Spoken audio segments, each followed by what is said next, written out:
ella fue la que nos puso aquí. Ella vio una ventana o una puerta para que África, los africanos en Panamá, pudieran abrir avenidas para el desarrollo social, económico y cultural, no solo para el país de Panamá, sino para África. So voy a hablar en inglés.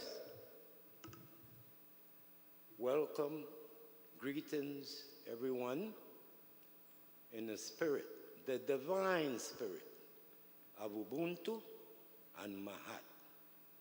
I just gave thanks to the Honorable Her Excellency, the Minister of Foreign Affairs, Janina Tuwane Menkomo.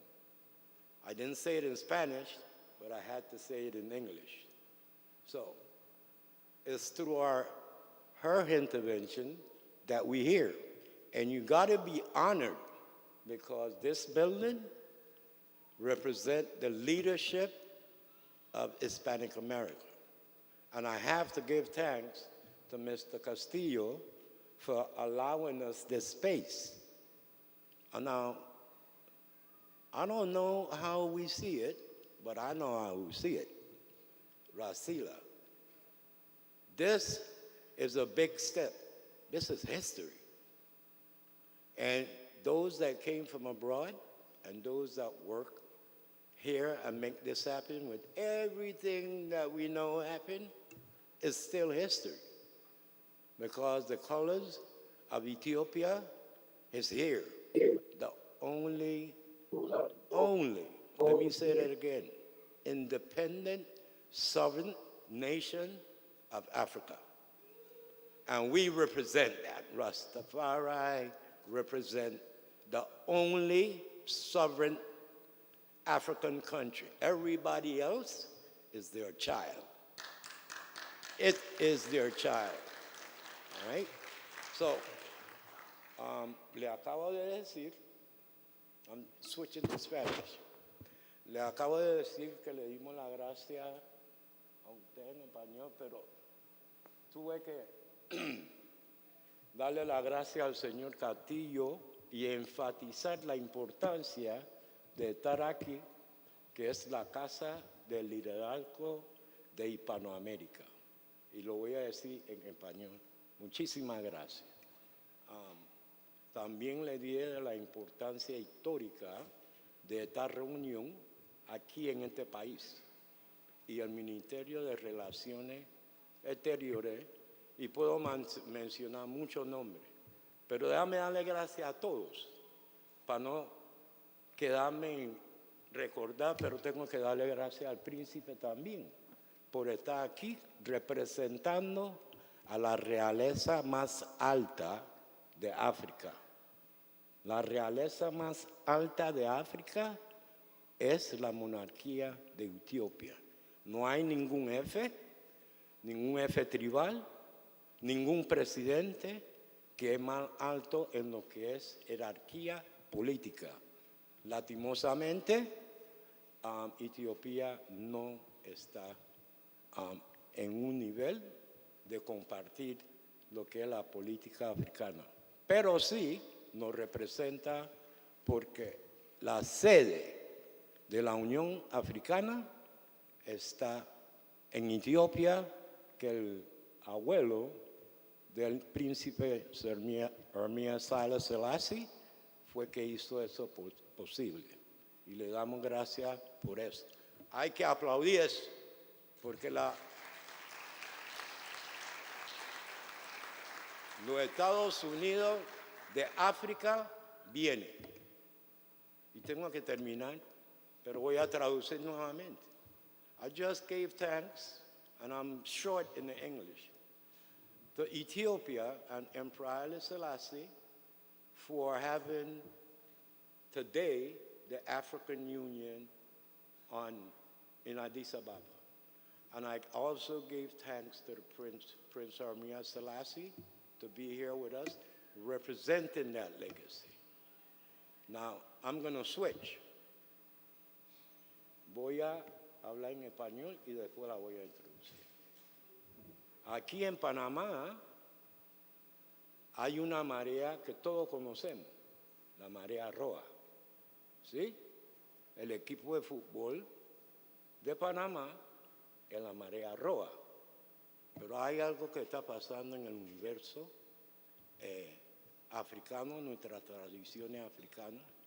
Nosotros representamos la marea azul. Voy a repetir eso. Los que están aquí y el panameño que está luchando por la libertad de los seres humanos. Yo no dije negro, ni blanco, ni chino. Los que están luchando por los seres humanos que sean libres, que sean victoriosos, que sean orgullosos de quiénes son, es la marea azul de Panamá. Y nosotros representamos esto hoy. No sé, quizá hoy podemos usar la marea azul, porque la marea azul representa dignidad, realeza, integridad y lealtad al ser humano. Y el ser humano viene con uno primero. Yo veo a mis princesas Congo, que me da, porque eso es nuestra herencia, veo a mamá Ari aquí. Y ella es nuestra oradora principal. Y me da emoción, el africano es emocional, para ver que nuestra tradición está presente en Panamá con la familia Congo. Y ahora Rastafari en la vanguardia. Y todos nuestros hermanos y hermanas que están luchando para liberar de la mente esclava que tenemos de lo que sabemos la historia. I'm a brief again. I get emotional when I see my people, especially Congos. I'm from Cologne. And Mama Ari representing and holding on to that tradition. She's going to be our guest note speaker. And I told them that in Panama, there's a wave, there's a tide, red tide.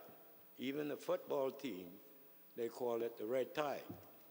But on that flag, on the Panamanian flag, there's red, blue, and white. And we have two stars, red and blue. But I told them, and this audience in Spanish, that we represent the blue tide. The blue tide represent honesty, liberty, integrity, and anything that you could think about good. So with further ado, déjame presentar. I'm going to present the distinguished Minister of Foreign Affairs, la ministra de Relaciones Exteriores, que nos va a dar la bienvenida. She's going to give us our welcome speech. Distinguida.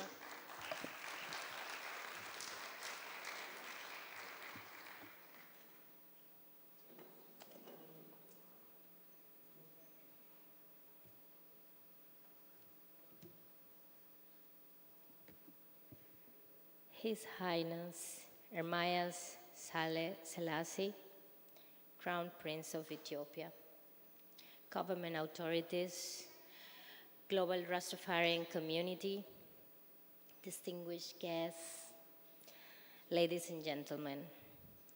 Voy a iniciar en español, primero agradeciendo a cada uno de ustedes, los que están presentes, los propulsores de este evento, y sobre todo a los funcionarios del gobierno que entregaron con amplitud el interés para hacer esto un evento realidad. Y luego voy a pasar a inglés porque mi speech tiene algo bastante peculiar de nuestra tierra panameña. About a month ago, I took a flight to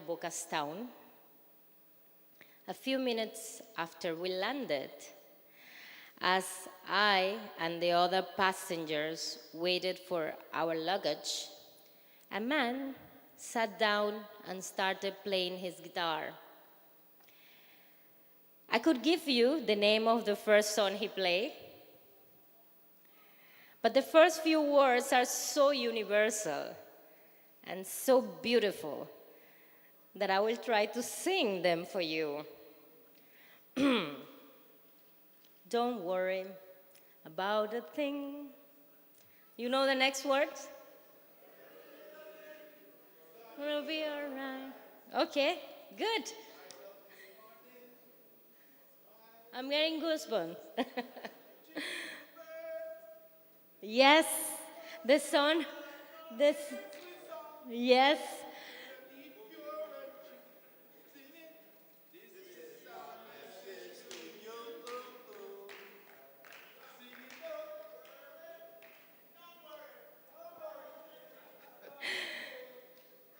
The song is called Three Little Birds, and its author, Robert Nesta Marley, or should I say, Berhan Selassie, is the universal ambassador of the Caribbean, the most wonderful sea in the world, the one we all share and call home.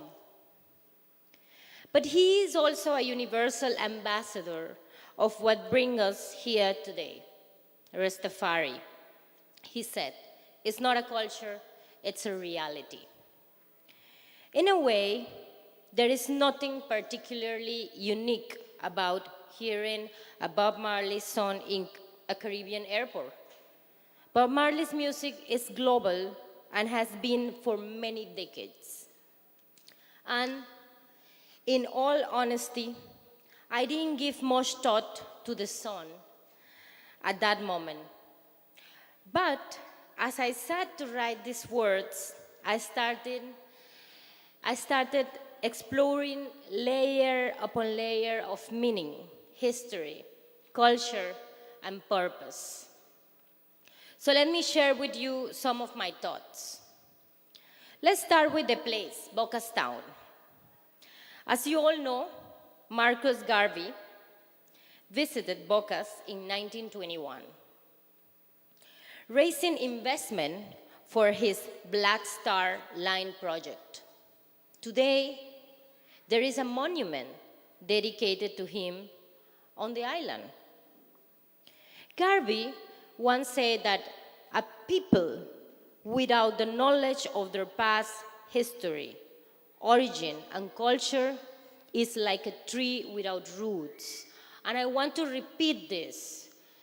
People without the knowledge of their past, history, origin, and culture is like a tree without roots.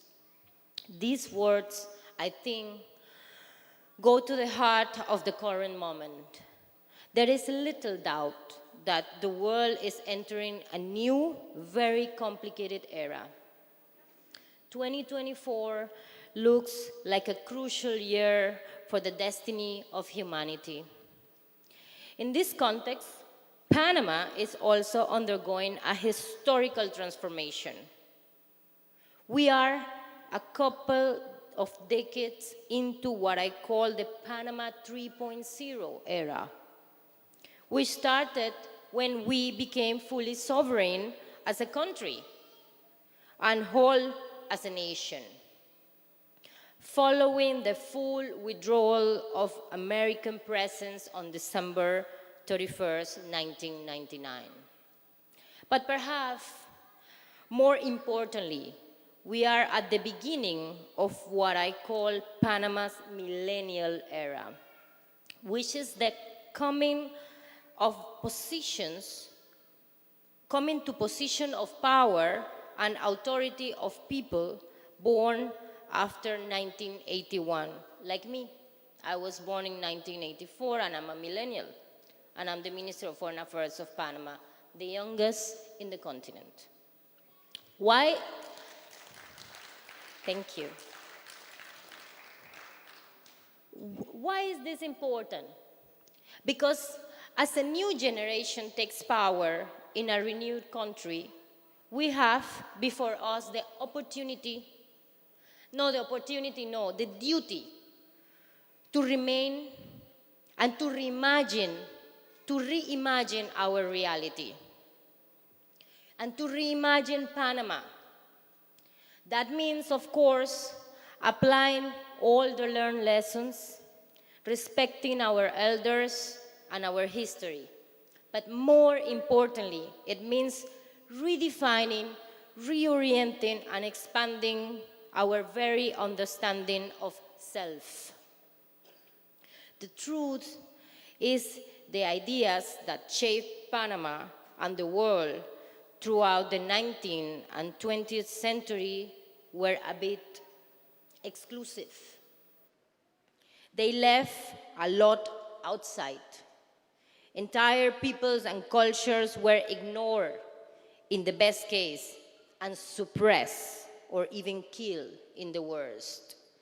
Entire regions were left to fend for themselves, or even worse, become sources of cheap raw material, including human labor.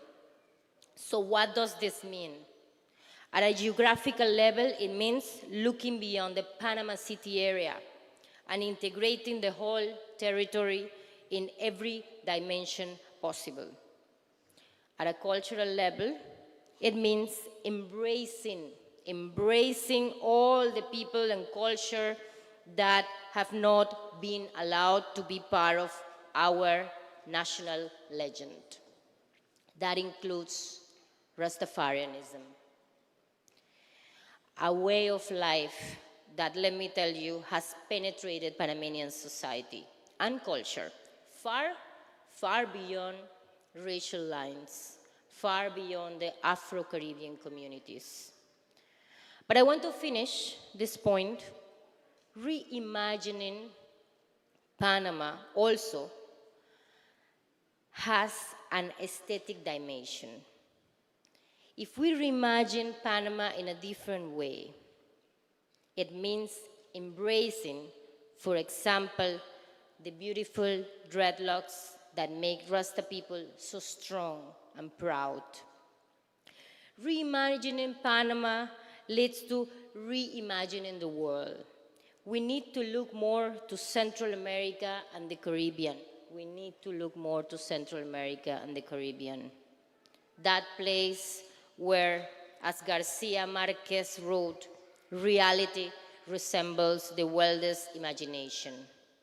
And yes, we need to look more, engage more with Mother Africa. Mother Africa, where we all come from. A continent that we are used to see via Western eyes, like CNN or BBC.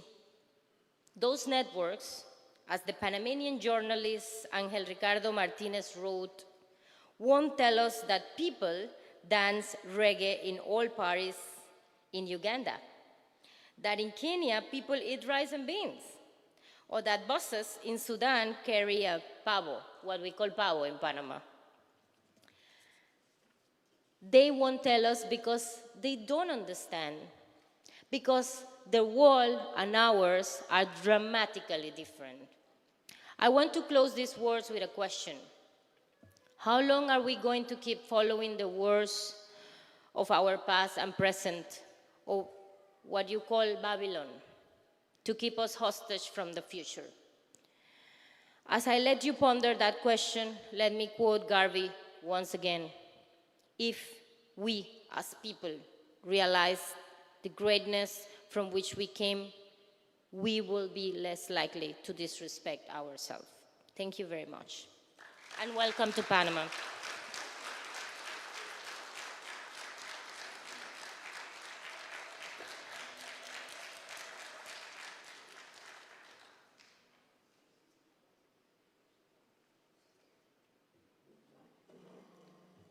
Damos gracias a Su Excelencia, la Ministra de Relaciones Exteriores, por este gran discurso de apertura. Give thanks to the Minister of Foreign Affairs, His Excellency, for giving us this wonderful speech for opening. In this moment is a precisely moment. Estamos en un momento preciso. We receive right now part of the Rastafari community, the Rastafari family, the Honorable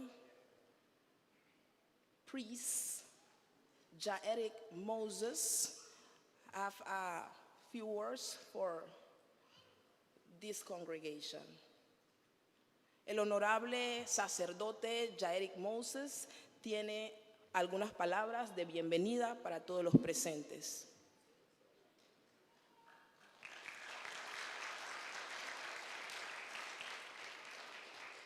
Yes, give thanks and praise to Jah, Rastafari. Blessed and greetings to all members and way, you know. It's a joy, you know. It's a pleasure, you know, to have the divine presence of these all members and leaders of the Pan-Africanism and way, you know. Give thanks for all your words and way, you know, all visions and way, you know. Welcome, welcome, blessed love, you know.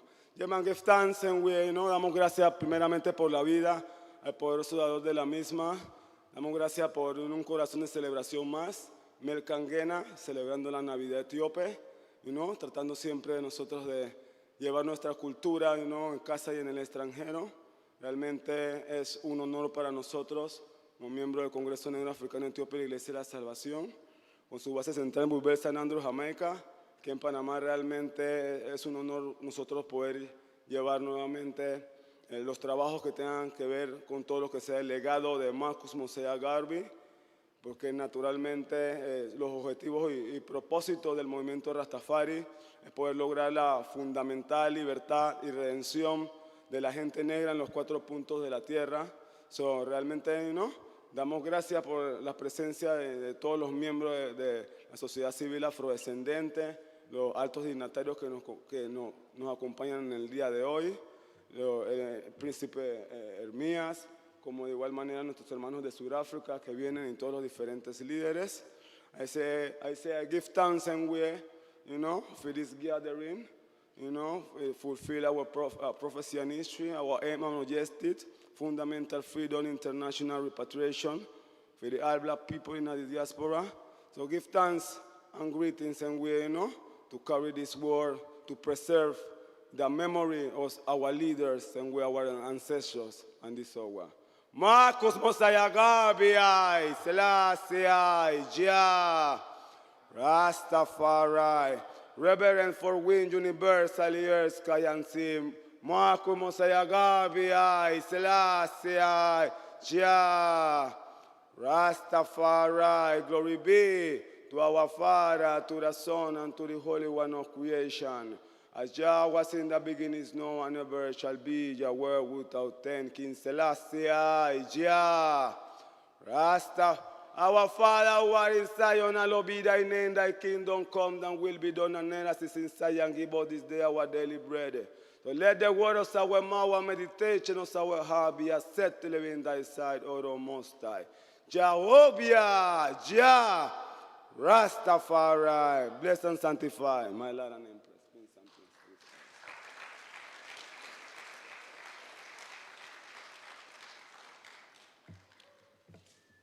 Bendito amor, damos gracias al honorable Priest Jaerick.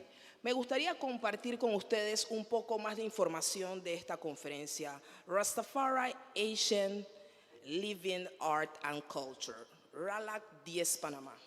RALAK 10 Panamá es un evento diplomático cultural propuesto por la Unión Rastafari de Carolina del Norte y la Alianza Rastafari de Panamá, con los objetivos principales en la inclusión afroantillana en Panamá, ya que nosotros como comunidad Rastafari demandamos inclusión.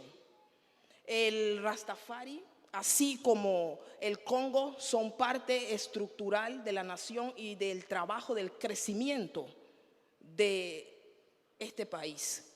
Esta conferencia es parte oficial del Decenio Internacional de los Afrodescendientes, destinada a participar en todas sus acciones en el Decenio Internacional de los Afrodescendientes en la segunda década que nosotros estamos apoyando, así como en la década de acción, participando con alianzas estratégicas como la que hemos presentado en el día de hoy, y sobre todo agradeciendo a nuestros invitados internacionales, la comunidad Rastafari internacional, presente en la mesa principal. Queremos en este momento también resaltar el apoyo que hemos recibido por parte de los líderes del movimiento social afropanameño, que han hecho presencia en el día de hoy y que en todas las actividades de la etnia negra, Rastafari es presente. Y hoy, por hoy, estamos aquí celebrando esta primera conferencia de acción panafricana en un día tan importante, parte del calendario panafricanista Rastafari, el cual nosotros estamos introduciendo a la nación panameña. In English, I do give thanks for the opportunity to stay here. RALAK 10 Panama is an activity, part of the Decade International of Afro-Descendants, part of the civil society, and we stay here in the heart of celebration with our Pan-African calendar, what included this date, the Nativity of Ethiopia. We work for the inclusion here in Panama of Afro-Antillan people. This is our purpose. The Rastafari people have to receive recognition and make our people receive the treatment what we supposed to receive like human being. Blessings. En este momento vamos a pasar a el llamado de orden del moderador o presidente de esta conferencia. Quisiera llamar a el honorable Melvin Brown.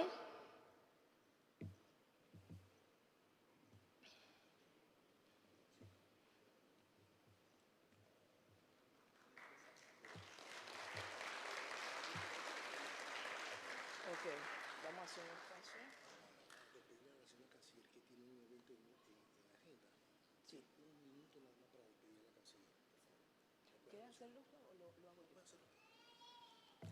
Nos han pedido un espacio especial. Su Excelencia, la honorable señora Canciller, tiene que partir. Hizo honores en hacer la apertura de esta conferencia y escuchar de primera mano la necesidad de esta conferencia de acción. Damos gracias por su presencia y por el trabajo que usted ha hecho representando a la comunidad Rastafari y brindándonos este espacio. Muchísimas gracias.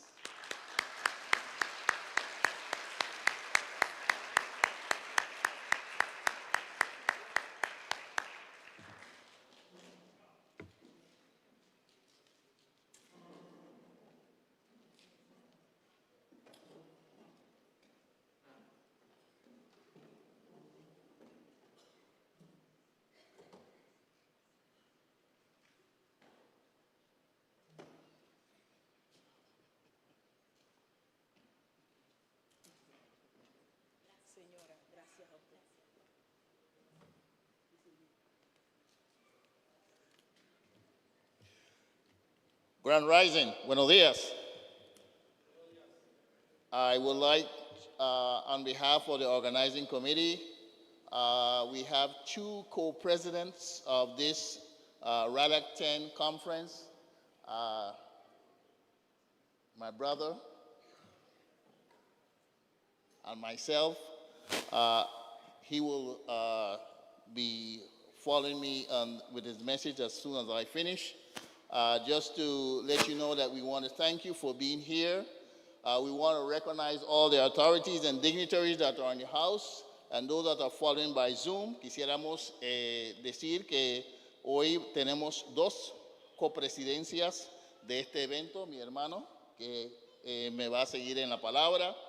Y estamos muy agradecidos de su presencia el día de hoy en este acto histórico del movimiento panafricano. Special thanks to Crown Prince Ermia Saleh Selassie and our Minister Yamina Tiwani Menkomo.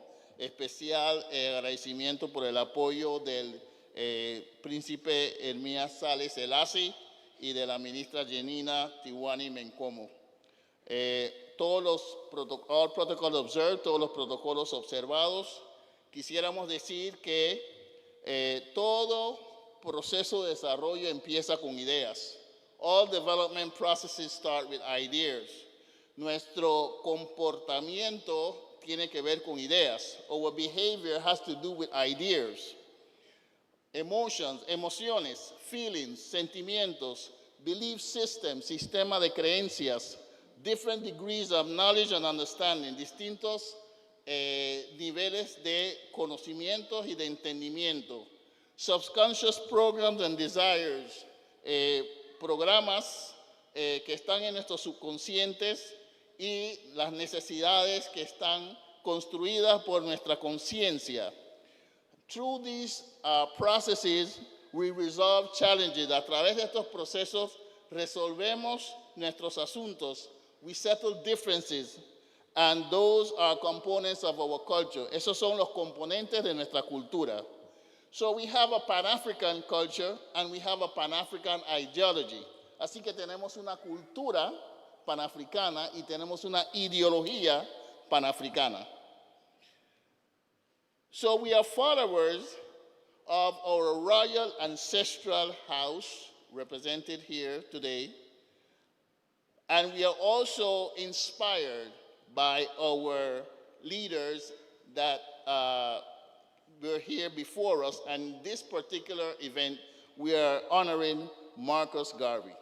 Así que somos seguidores, los panafricanos, de nuestra ancestralidad real, representada aquí en la mesa, y en particular en este evento estamos honrando a Marcus Garvey. So we are direct descendants of our forefathers and ancestors that were the first to build civilizations. Así que nosotros somos los descendientes directos de nuestros ancestros que fueron los primeros en establecer civilizaciones. So Africa is not only the birthplace of civilization, but Africa is the richest continent on earth. Así que África no es solo el sitio geográfico donde se llevaron a cabo las primeras actividades civilizadoras, sino es el continente más rico del planeta. Africa is not only the richest continent in the world, but is the only continent that is self-sufficient. África no es solo el continente más rico de la Tierra, es el único continente que es autosuficiente in terms of natural resources. So RALAK 10 is not only an event, it's a movement. Así que RALAK 10 no es solo un evento, es un movimiento. And as we reason in these 72 hours, y al hacer nuestro razonamiento en estos 3 días de actividades, we recognize that we are 1.5 billion persons, over 1.5 billion persons on the continent and the diaspora. Reconocemos que somos más de 1.5 billones de personas en el continente y en la diáspora. We are here to declare, estamos aquí para declarar, that we are going to work together to promote social and economic sustainable development. Vamos a trabajar juntos para promover desarrollo económico y social sostenible. And we are moving forward. We intend to break all ties with colonialism and neocolonialism. Y al movernos hacia adelante, vamos a romper todo vínculo con el colonialismo y con el neocolonialismo. We declare that we claim all indigenous and sovereign rights, including reparations for crimes committed against humanity in the last 600 years. Declaramos que reclamamos todos los derechos indígenas y soberanos, y incluyendo las reparaciones por crímenes cometidos contra nuestros ancestros en los últimos 600 años de diseño y establecimiento de estos dos sistemas. We declare that the Black Star Line project and initiative, as we proceed to reason in the next 48 hours of discussion, is part of a holistic strategy of production, trade, and market distribution of commodities and services at the local, regional, and international, intercontinental level. Declaramos que en la medida de que vamos a razonar y tener conversaciones sobre el proyecto de Black Star Line, nosotros reconocemos que es parte de una estrategia inclusiva, ¿verdad?, en la que vamos a discutir cómo vamos a producir bienes, ofrecer servicios, establecer relaciones internacionales, ¿verdad?, tanto a nivel, la estrategia va a ser con una visión local, regional e intercontinental. In this case, as President of the Parliament of the State of the African Diaspora, como Presidente del Parlamento del Estado de la Diáspora Africana, I have secured political support from the State of the African Diaspora, and we have turned into the organizing committee a memorandum of understanding to work with this process. Como Presidente del Parlamento del Estado de la Diáspora Africana, me he asegurado de que vamos a tener un compromiso político con este proceso y en ese sentido hemos entregado a los organizadores un memorándum de entendimiento que evidencia ese compromiso. Ubuntu, Africa, one diaspora. Uhuru Africa, Uhuru diaspora. Thank you. Gracias.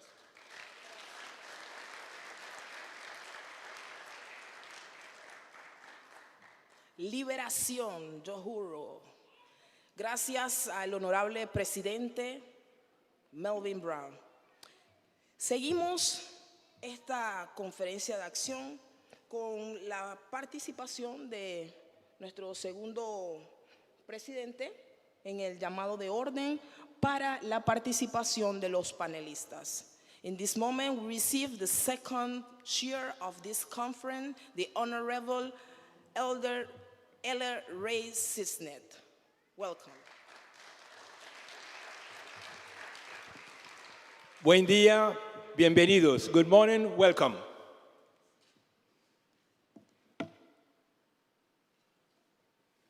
No voy a profundizar mucho en lo que el presidente de SOAD ya cubrió sobre la diáspora y sobre los proyectos. ¿Okay? Calurosos saludos y abrazos a los extranjeros, a los invitados que vienen. So I want to give a warm embrace and greetings to our foreign dignitaries. Queremos decirle bienvenido a Panamá, puente del mundo, corazón del universo y espejo de las Américas. Porque si cogemos y vemos todo el hemisferio, aquí tenemos ciudadanos de cada uno de los países que están en este hemisferio. So I want to thank you to Panama. We have a saying in Spanish that it's heart of the universe, bridge of the universe, and I added mirror of the Americas, because there's not one country in the Western Hemisphere that is not represented here by its citizens. En el espíritu ancestral de Ubuntu, me abstengo a hacer diferencias particulares por motivos de rango político o educativo, porque para Mamá Alkebulan todos sus hijos somos iguales, sin distinción de etnias, estado social, nivel hereditario, político, educativo o social. So I abstain myself from making any particular difference to anyone because of their rank, because of their political status, educational status, okay, because the children of Alkebulan, and I want to clarify what is Alkebulan. Alkebulan is the oldest voice on the continent, okay? That stands for Cradle of Humanity, okay? Garden of Eden, and Land of Blacks, okay? Entonces estoy aclarando que lo que ustedes conocen como África es un nombre impuesto, pero no es la voz más antigua que tenemos. ¿Okay? África viene de Lucios Africanos, un explorador romano. La voz más antigua es Alkebulan, que significa cuna de la humanidad, jardín del Edén y tierra de negros. ¿Okay? Aprovecho también para agradecer a los estamentos del gobierno nacional que han colaborado de manera singular y armoniosa con la Alianza Rastafari de Panamá para la realización de este evento. I want to take the opportunity to thank, those areas of the national government that allowed us as equals to come and share in this auditorium of the Latin American Parliament.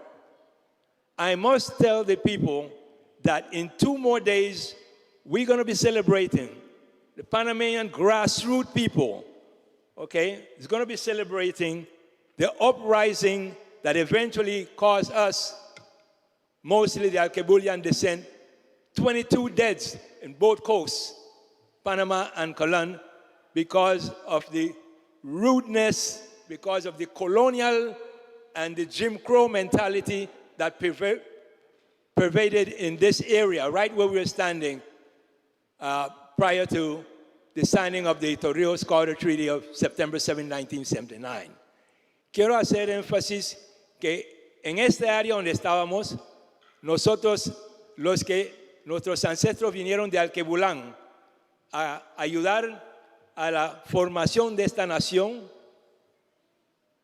fueron los que pusieron su vida en el altar de la patria, pero son los que menos frutos hemos visto.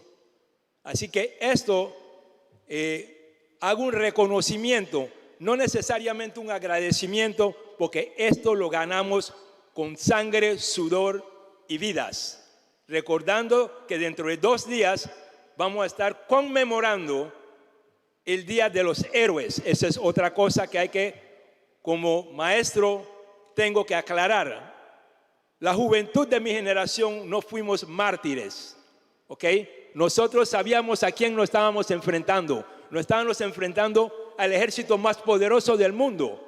Sin embargo, nos adelantamos e hicimos lo que teníamos que hacer.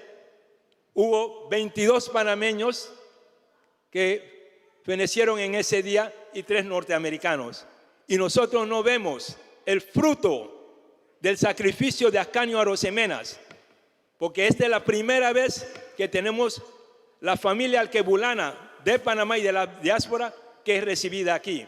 Y cuando miramos en el área, los únicos lugares donde la familia alkebulana se encuentra en los bastiones que los racistas blancos nos ubicaron cuando estuvieron aquí.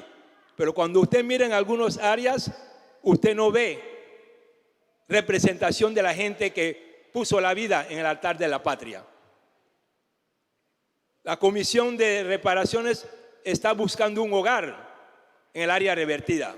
Y que lo digo aquí para que el mundo sepa que nosotros tenemos aspiraciones, que yo represento al Comité de Reparaciones para los afropanameños o alkebulanos panameños. So what I'm saying is that since we fought, they have been denying us the right of what we have done. They have called us martyrs. Our deads have been called martyrs. We were not martyrs. Nobody dragged us out of our house. We were young teenagers that were fed up with the Jim Crow laws that were established right here. The apartheid laws of Jim Crow were applied right here. And on January 9, 1964, our flag was torn to shreds, but it was black people for the most, and other people of color who defended the flag, who defended Panamanian sovereignty. And today, we don't see the benefits of the sweets of our sacrifices. So today is a great day for me because I fought during that time, and I thought I would never live to see black people in a place like this. So we are asking on this day, as president of the Committee for Reparations of Alkebulian Panamanians, a place for us to have our headquarters. And in the same breath, we're asking for a place for the Rastafari Alliance of Panama, because the Rastafarians are the original Maroons, formerly known as the Black Heart Men, because the white man had to find a way to divide us. So those run away, those were Black Heart people. Well, I'm proud to be a Black Heart man, okay? So let it be known to the government that we're looking for our space. We want our slice of the pie. It's not fair that our ancestors were brought here against their will, and those that eventually were able to come on their own were mistreated. We eventually put our life on the altar of the country, and today we're pushed aside and there's nothing for us. Sometimes they remember and they drop a crumbs. There are different black organizations here, and everybody has their way of seeking what they want. I, as a Maroon, demand that we have the right to a piece of the pie. We want an area where we can have our headquarters. So it's important that the world know that Rastafari is well alive in Panama, and it's pushing this along with the Reparations Committee. Hoy es una fecha para los panafricanistas y el panafricanismo. No se puede separar uno del otro. Aunque en los medios de hoy la manipulación mental continúa. Por ejemplo, la definición de panafricanismo, según Google, el panafricanismo se define como la idea. Si bien es cierto que el presidente Melvin Brown habló de idea, nosotros ya hemos pasado de la idea a la acción. Entonces, ellos que están por educar deberían ya actualizar eso. La idea de personas de ascendencia alquebulana que tengan interés en común y que deberían unificarse. Sin embargo, Wikipedia define el panafricanismo de una manera más atinada o aproximada a lo que nosotros consideramos es la definición. La misma establece lo siguiente: es un movimiento mundial, y eso es lo que es esto, un movimiento mundial cuya meta es la de animar y fortalecer los nexos de solidaridad entre los pueblos indígenas y diáspora de ancestros alquebulanos. Okay, so I go back and I translate that we got to be careful because the media will twist things. Google, which is supposed to be a source of information and knowledge, defines Pan-Africanism as an idea of people of Alkebulian descent that may have a common interest and they should be united. While Wikipedia is much more closer to what our definition would be, which is we are a global movement, okay? A global movement of human beings which their goal is to entice, strengthen the binds of solidarity between the indigenous people and the diaspora of Alkebulian ancestry. Okay, people talk about indigenous people. We are the oldest indigenous people on the planet because we're the first. Okay, remember that Alkebulan is the cradle of humanity. RALAK 10 es una visión y esfuerzo del compañero Carlos Antonio Seals Pendergast, presidente de la Alianza Rastafari de Panamá, su esposa Aifía, sacerdotisa de la fe Nyabinghi y la comunidad Rastafari de Soul City de Carolina del Norte. Okay, RALAK 10 is a vision, okay, an effort of our brother and elder and president of the Rastafari Alliance of Panama, Carlos Antonio Seals Pendergast. Okay, his wife Aifía, who is a high priestess in the Nyabinghi faith, the Rastafari community of Soul City, okay, in North Carolina. Also involved in this collaboration from brothers of the Canadian and collaborators of North, South, Central America and the Caribbean. Este es un esfuerzo, nuevamente, donde colaboran en este proyecto hermanos del continente. Aquí hay gente de Alquebulán. Tenemos colaboradores de Norteamérica, Suramérica, el Caribe y Centroamérica. Mi agradecimiento y respeto a todos los que han colaborado en este magno evento. So I give my thanks and respect to all of those that have contributed to this event. Our focus today should be discussing Pan-Africanism. It's something that is alive. It's a movement, okay? We're not coming here today to gather, to talk, and not really do anything. The idea is to move the Pan-Africanist agenda the same way that Marcus Mosiah Garvey did it during his time, okay? So we're here to talk about Pan-Africanism. We're here to talk about the Sister City project between Soul City in North Carolina and Colon City, my hometown, and the Caribbean coast. And also, we're here also to talk about the relaunching of the Black Star Line, or like the Black Star Line. Así que estamos aquí, okay, para hablar sobre el panafricanismo. Este no es un evento de venir, de dar discursos y quedarnos con los brazos cruzados. Para tener resultados, hemos visto lo que el pueblo panameño ha tenido que hacer. Salir de su situación de comodidad y salir y arriesgarnos a que racistas desgraciados vengan a agredirnos. Eso sí, esos dos hermanos negros, ellos sí fueron mártires, porque ellos no fueron a guerra, ellos no fueron a enfrentarse a nadie. Nosotros en el 64 sabíamos dónde estábamos y qué estaban haciendo. So it's important that we know that we're not coming here to just sit down and talk. Okay, recently we had a racist bastard that shot 2 black people in Panama because they were fighting for their right as Panamanian citizens. Descendants of the same people that came here with the gold roll, the silver roll, and the Jim Crow laws. And today, had it been me, I would be in a dungeon in one of the worst prisons in Panama. This guy has the honor and privilege to be in a prison that is a resort for white-collar crime when he's a double murderer. It's 2 people he killed. Pero es importante y que se grabe a la faz del mundo que yo, Rey Sidney, panameño veterano del 9 de enero, estoy sumamente frustrado y molesto de ver que un desgraciado, aunque tenga cédula 3 como yo, venga aquí, asesine a 2 alquebulanos descendientes y que lo traten con guantes de seda. Sin embargo, yo, que he peleado por mi país y que defiendo el derecho como lo estaban defendiendo estas personas, vilmente agredidas por una persona que no tiene nada que ver con esto. Así que es importante, tengo entendido que está en el renacer. Le hago saber al presidente y a la faz entera del mundo que ese no es el lugar para un criminal. Un criminal debe estar donde están los criminales, no en una cárcel de cuello blanco. No importa quién él es, porque todos somos hijos de Alquebulán. Y la Constitución de Panamá establece que no hay fueros ni privilegios. Entonces, desde hace rato se está violando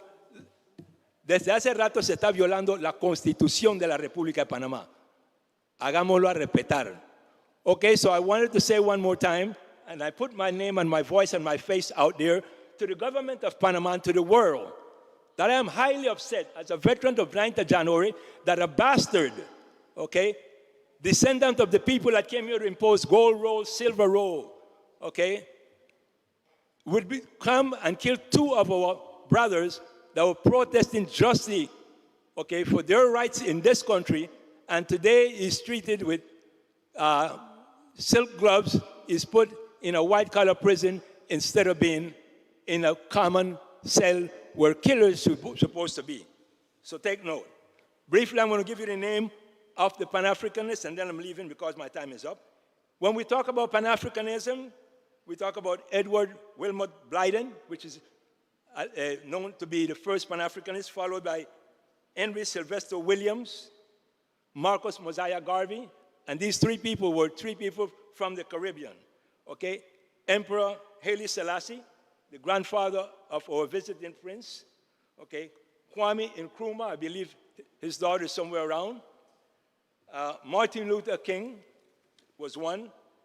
Malcolm X and Thomas Sankara, okay? So since my time is up, I just wanted to leave this with you.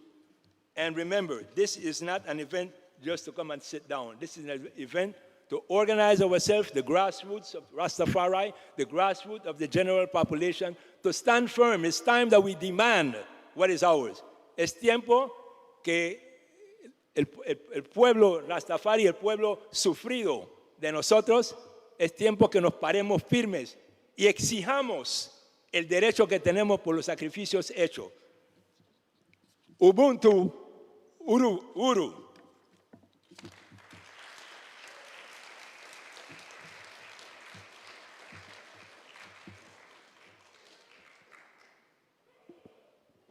Damos gracias por las palabras del honorable presidente de esta primera conferencia de acción RALAK 10 Panamá.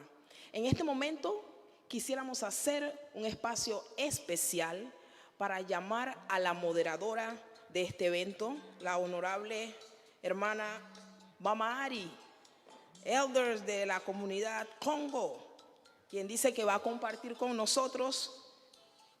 Me disculpan el teléfono sonando. Pero recibamos con un fuerte aplauso a Mama Ari, de la provincia de Colón.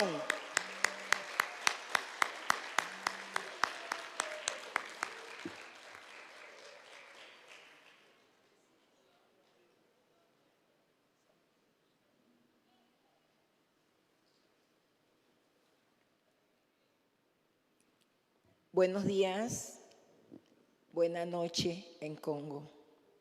A la mesa principal, nuestro cordial saludo desde lo profundo de nuestros corazones. Hoy estoy aquí con una invitación muy especial y por mandato de los ancestros, con un ramillete de jóvenes, que es lo que a mí me preocupa, que ellos siempre deben ir al frente para darse cuenta de lo que está pasando en el mundo entero. Que no se queden en casa ni que se queden atrás. Siento que esta sala debió haber estado llena de jóvenes, porque son ellos que tienen el compromiso de recibir los saberes ancestrales para poder dar una buena batalla, coherente en todos los temas. Por eso le doy gracias a Dios y a los ancestros de haberme permitido estar aquí con el grupo de Congo Mama Ari. Son niños y niñas con esa voluntad, con ese amor, con esas ganas de saber, pero de dar a conocer al mundo nuestra cultura, la cultura Congo, que como quizás todos sabemos, nace de esos ancestros traídos de la madre tierra África para ser esclavizados, pero que no nos tumbaron. Pudieron haber muerto miles de nuestros ancestros en la esclavitud, pero todo aquello hoy nos fortalece para no llorar, al contrario, para reír porque estamos aquí dando la batalla y la vamos a seguir dando, porque todos los conocimientos, todos esos saberes espirituales, con todos estos eventos tradicionales que nos han dejado, hoy día seguimos realizándolos, pero ya no en el interior de las casas. Nuestros rituales antes eran muy privados. Ahora lo damos al mundo, a conocer de que nosotros estamos aquí por una razón humanitaria, como todos y cada uno de los que estamos en esta sala, luchando no por el sabor, no por el color, no por la religión, luchando por la humanidad,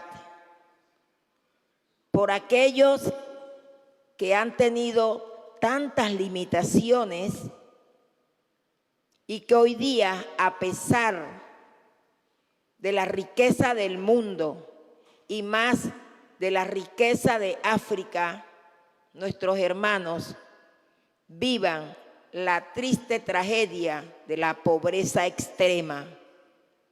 Y eso duele hasta lo profundo de nuestros corazones, como por el tapón del Darién vienen y entran africanos de un continente tan rico, Yo siento que hay que trabajar esa parte, porque no es justo que yo en mi casa tenga una sábana caliente y vaya a cruzar para donde la vecina.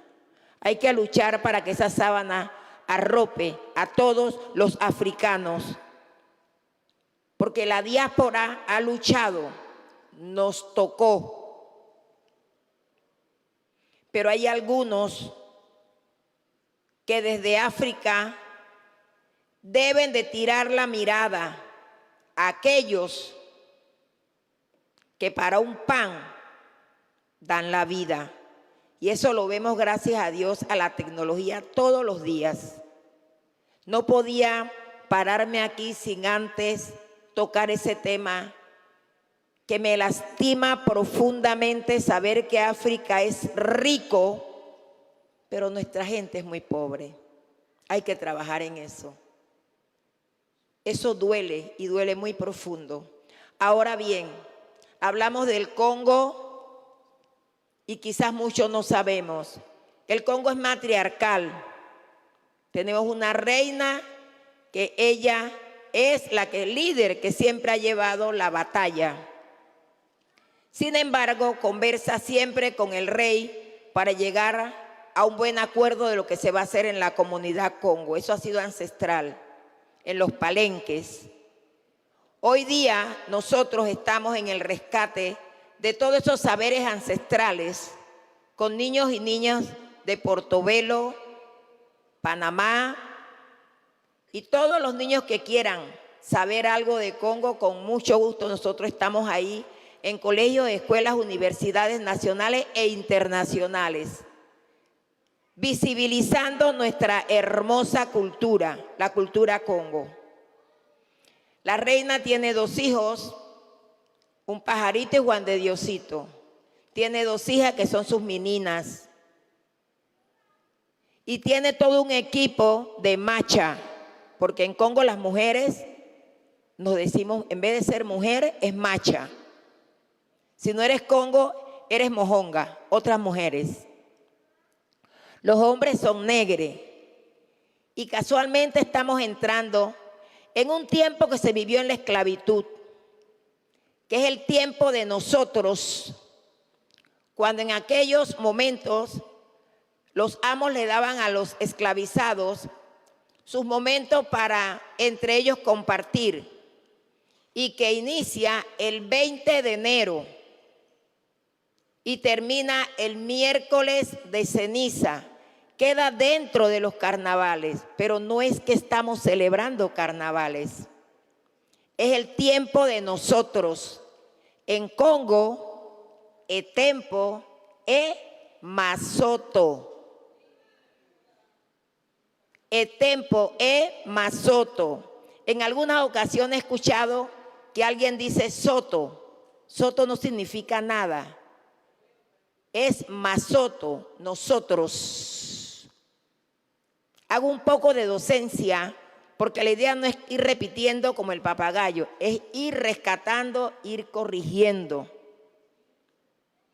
Hay que ponerle el punto a la I, no a la E, que ya no lleva punto. Entonces, hoy día, el 20 de enero, nosotros con el grupo de Congo Mamari, en un espacio de Portobelo, pero nos tomamos todos los espacios que podamos, con talleres y demás, donde personas que tienen que ver con diferentes disciplinas, llámese deportivas, sacerdotes, doctores, ofrecen su voluntariedad para hacer un taller. Nosotros le damos el espacio y ellos dan sus conocimientos totalmente gratuitos a los niños y niñas que participan en esta actividad. A las 12 mediodía estamos levantando nuestra bandera, que tradicionalmente se realiza. Se le canta a ella, echa tu bandera al sol, echa tu bandera al sol, mi bandera blanco y negro, echa tu bandera al sol. Con esa tonada y los tambores, vamos levantando nuestra bandera.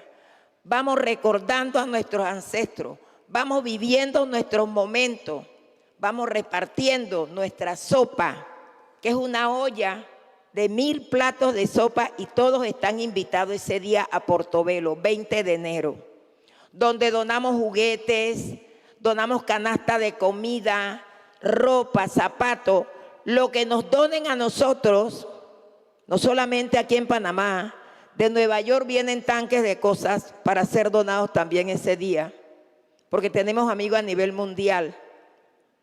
Y ese día se dona, todo lo que nos donan se les da a las personas que participan allí. También hay una cuenta por ahí en donde la gente deposita dinero porque hay que comprar cosas para la misma actividad. Y estos niños y niñas son quienes realizan esta hermosa actividad. Y el Congo, hablando un poquito del vestuario, nuestro vestuario nace de las ropas, los trajes viejos que ya las amas no querían. Y de allí fueron ellas cortando, hilando, y nace esta pollera, la pollera de la cultura Congo. Angie, al centro. Nace esa hermosa pollera, que es cosida de trapitos, pero que en cada trapito hay una historia. Y así como ven esa pollera de la cultura Congo, así se cosió la historia de nuestro Panamá.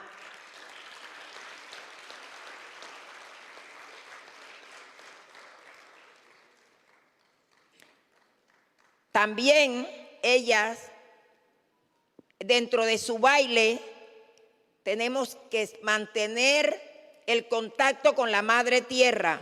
Por eso es que nos ven descalzo, bailamos descalzo. Nos colocamos flores en la cabeza porque la naturaleza debe tener presencia siempre.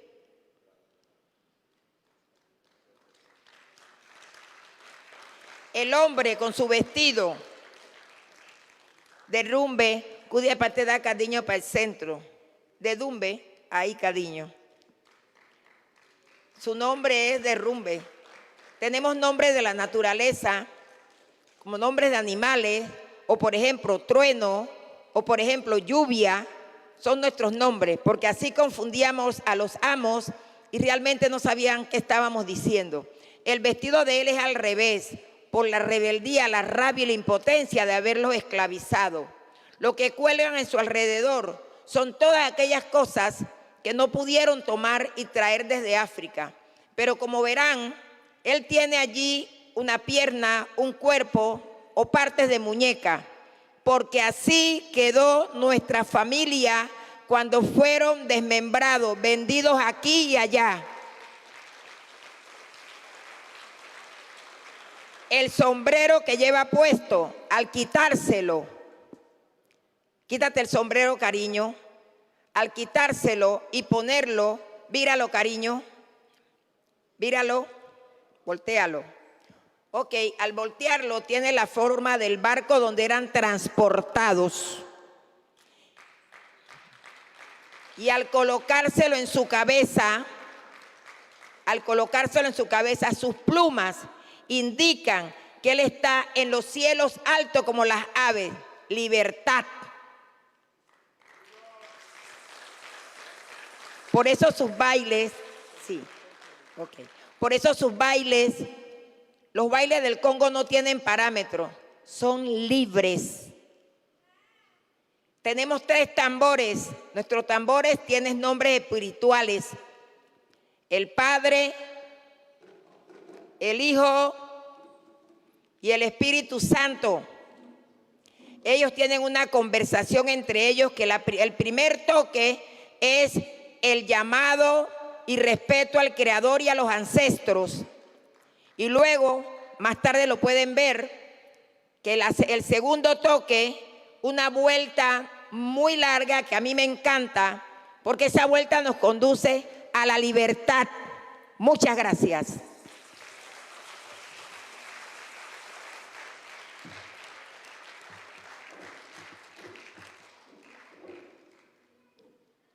Unidad es la meta alcanzada. Unity is the accepted goal. Damos gracias al Grupo Congo de Mama Ari por esta presentación y llenarnos de estos conocimientos, acrecentando nuestros lazos hermanos. En este momento quiero dar gracias a mi madre, la señora Ruth Denors, que ha llegado con un saril compartiendo.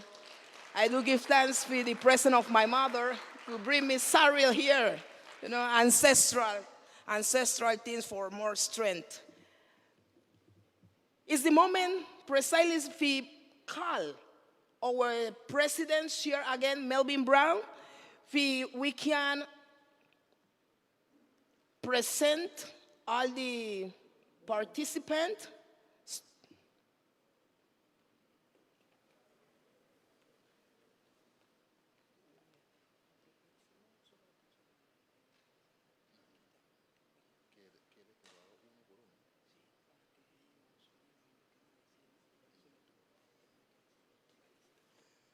Okay, we're going to call on Professor Gerardo Maloney, who is going to speak to us. Vamos a pedirle al profesor Gerardo Maloney, por favor, que venga a podio y nos diría unas palabras.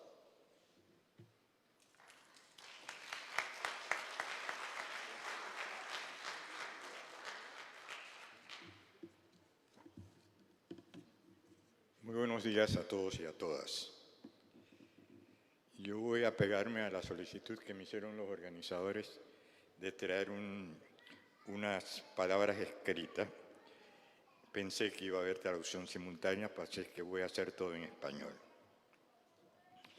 Inicio por agradecer a los organizadores de este encuentro panafricanista RALAK 10 su gentil invitación que nos permite dejar establecido el lugar que ocupan las generaciones actuales de los afropanameños en la cadena histórica de la lucha de resistencia en contra de la discriminación, la exclusión, la opresión y la desigualdad, lo que en el fondo significa la recuperación plena de nuestra identidad con el orgullo que da la justicia y la dignidad. Dentro de esta tradición de lucha, hemos aprendido por experiencia que las lecciones, visiones y acciones de nuestros padres y abuelos siguen siendo un recurso fundamental para no repetir errores y mantener la firmeza de nuestros compromisos. En ese sentido, cobra vigencia figuras emblemáticas panafricanistas como Malcolm X, Angela Davis, Patrice Lumumba, Amílcar Cabral, Martin Luther King, Wole Soyinka y Bob Marley, entre otros. Importantes íconos de la dignidad universal del hombre negro y el continente cuna de la civilización humana que es África. Un lugar especial dentro de esta tradición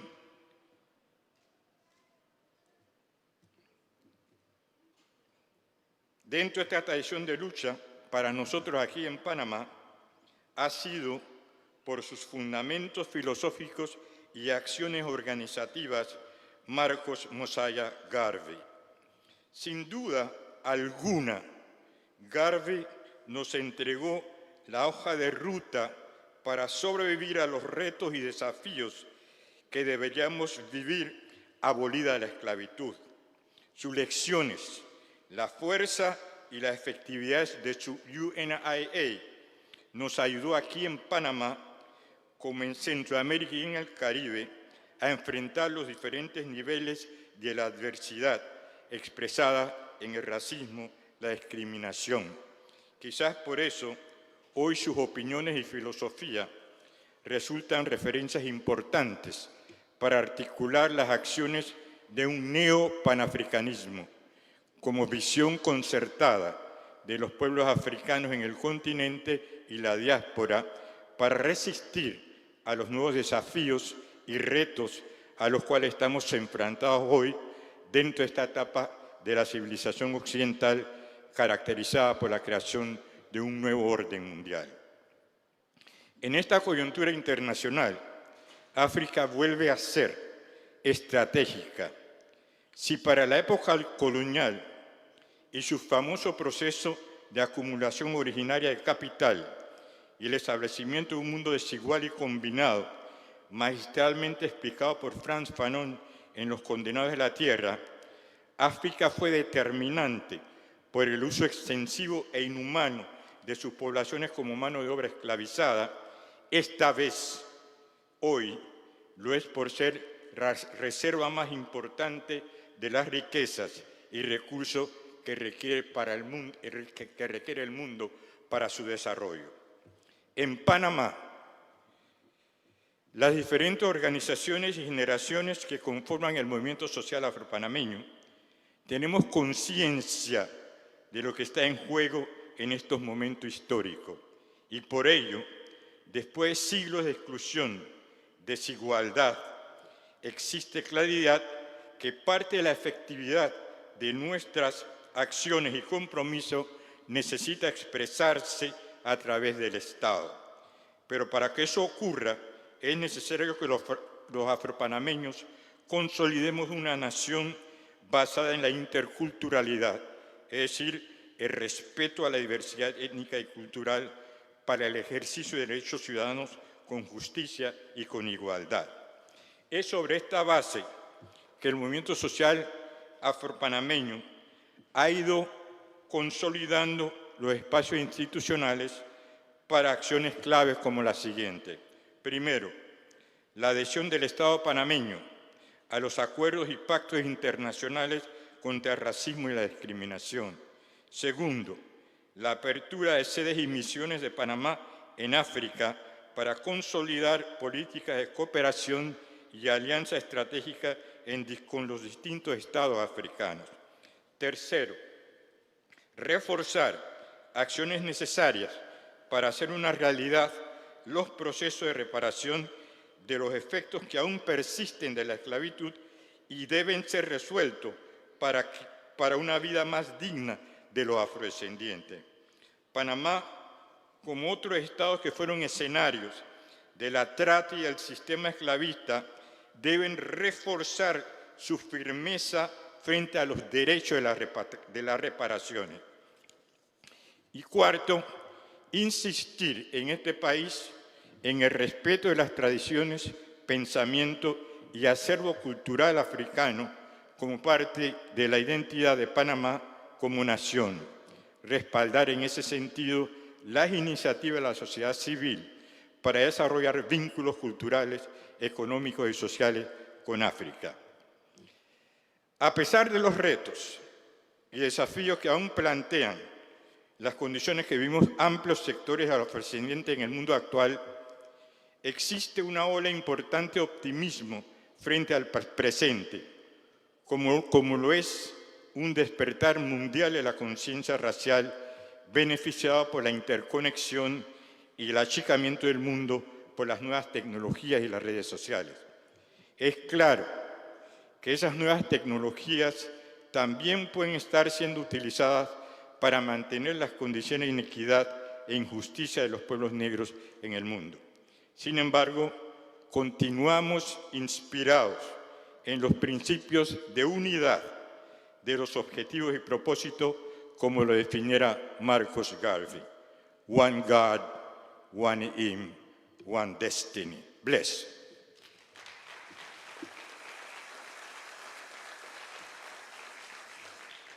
We would like to thank Professor Gerardo Maloney from the Afro-Panamanian Forum for his eloquent address to us today. Quisiéramos agradecer al profesor Gerardo Maloney del Foro Afro-Panameño por sus palabras elocuentes al dirigirse a nosotros el día de hoy.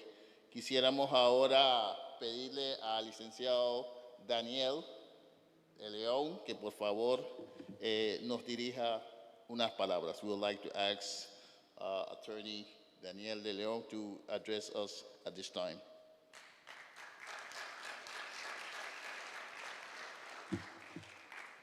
Buenos días a todos y a todas. a todos los miembros de la mesa principal, el príncipe Haile Selassie. Good morning all the people in the main table. Good morning. I have intention to read definition of reparation. United Nations Organization has a special definition to defend the rights of migration. They call it reparation, set of maturing arising from the judicial or administrative decisions, designed and implemented to redress the violation of a right. Source, adapted from the United Nations General Assembly, basic principles and guidelines on the right to a remedy and reparation for victims of gross violation of international human rights law and serious violation of international humanitarian law. 21 March 2008. UN Doc A Resolution City 147. Note, put attention please. Reparation can include restitution, compensation, rehabilitation, satisfaction, and warranties of non-repetition, not again that violation. United Nations General Assembly basic principles and guidelines, violation of international human rights law and serious violation of international human law. Reparaciones. Conjunto de medidas dimanantes de decisiones judiciales o administrativas concebidas y aplicadas como desagravios para la violación de un derecho. Fuente, adaptación de la Asamblea General de las Naciones Unidas, principios y directrices básicos sobre el derecho de las víctimas de violaciones manifiestas de las normas internacionales de derechos humanos y de violaciones graves del derecho internacional humanitario, a interponer recursos y obtener reparaciones. 21 de marzo de 2006, documento a resolución 60-147 de las Naciones Unidas. My name is Luis Daniel. I am electromechanical engineer and lawyer. Mi nombre es Luis Antonio Daniel de León, ingeniero electromecánico y abogado. En este momento estoy aquí designado por nuestro presidente del Comité para Reparaciones de Descendientes Africanos en Panamá. In this moment, I am represent the Committee for Reparation of African Descendants in Panama. In the board director, I am the fiscal and lawyer of that committee. En este momento yo soy el fiscal y el abogado. Nuestro presidente, Leonardo Rey Signes. Our president, Leonardo Rey Signes. Our secretary, Rodolfo Riquet. The treasurer is Carlos Sila, el tesorero el compañero Carlos Sila, y la vicepresidente, la compañera Judy Stewart. She is now in United States. The secretary is in the United States, New York, in this moment. Okay. ¿Dónde estamos? Where we are. Our committee have the legal recognized from the government ministry. We receive this certification of that constitutes our without lucrative organization. Nosotros en este momento tenemos la personería jurídica otorgada por el Ministerio de Gobierno, que nos constituye como una organización sin fines de lucro. El nombre en español, Comité para Reparaciones de Descendientes Africanos en Panamá. El nombre en inglés, Committee for the Reparation for African Descendants in Panama. Le damos la presentación formal a la comunidad Rastafari. En el futuro inmediato necesitamos que la comunidad participe en la organización, en la educación y en el conocimiento de este tema que nos supera a todos. In this moment, I introduce for the community the organization.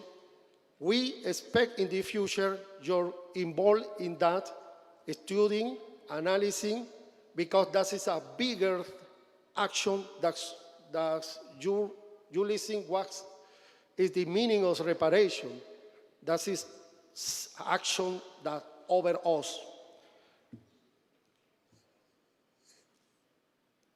The main important thing is we need to start to be together to fight and to get that violence no occur again. En este momento tenemos que unirnos como comunidad porque el tema de reparaciones nos supera a todos y tenemos que analizar, aprender a involucrarnos en estos temas. Por el momento, muchas gracias a todos.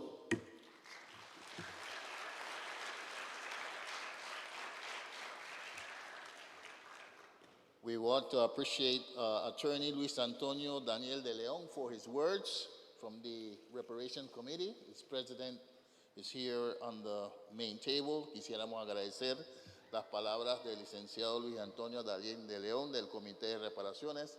Su presidente está aquí en la mesa principal y están haciendo un trabajo fenomenal. Ahora vamos a escuchar palabras de la licenciada Urena Bess del equipo legal que está asesorando a RALAK 10. Now we would like to introduce Attorney Urena Bess. She's one of the lawyers that are part of the legal counsel of RALAK 10.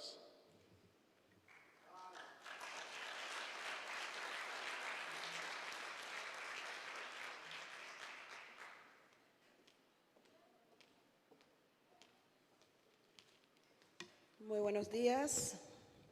Antes que nada, quiero agradecer a Dios, agradecer también y saludar nuestra ancestralidad, que no tengo la menor duda de que se encuentra muy feliz de lo que está ocurriendo en este momento. Saludo muy respetuosamente a los miembros de la mesa, a los invitados internacionales y, por supuesto, a los elders que se encuentran presentes, que han hecho un trabajo histórico muy maravilloso que se va a ver reflejado en lo que voy a presentar.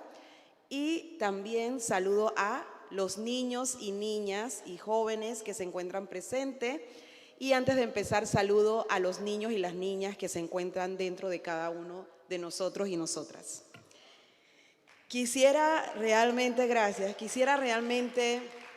agradecer a la comunidad, a la Alianza Rastafari, a la comunidad Rastafari, por siempre abrir su corazón a mi persona. De verdad lo agradezco desde el fondo de mi alma.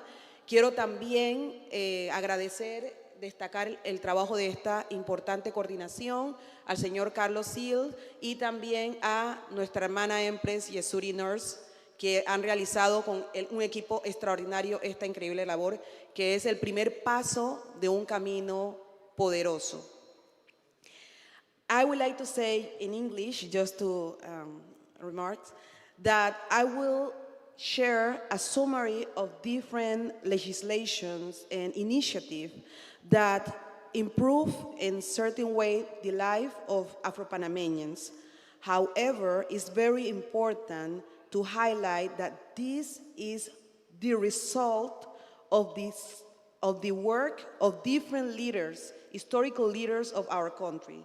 So, inicio haciendo nuestra presentación y destaco que voy a hacer un resumen de muchos avances que hemos tenido en materia legal y reitero mi compromiso de trabajar en esta iniciativa y asesorar en la medida de lo posible, todas las iniciativas que vayan dirigidas a la reparación y al rescate de las contribuciones de los afropanameños y afropanameñas. Sin embargo, es importante destacar que todo lo que voy a compartir es el resultado del trabajo histórico de líderes y lideresas. Algunas se encuentran aquí, otras ya están en otro plano como ancestros y ancestras.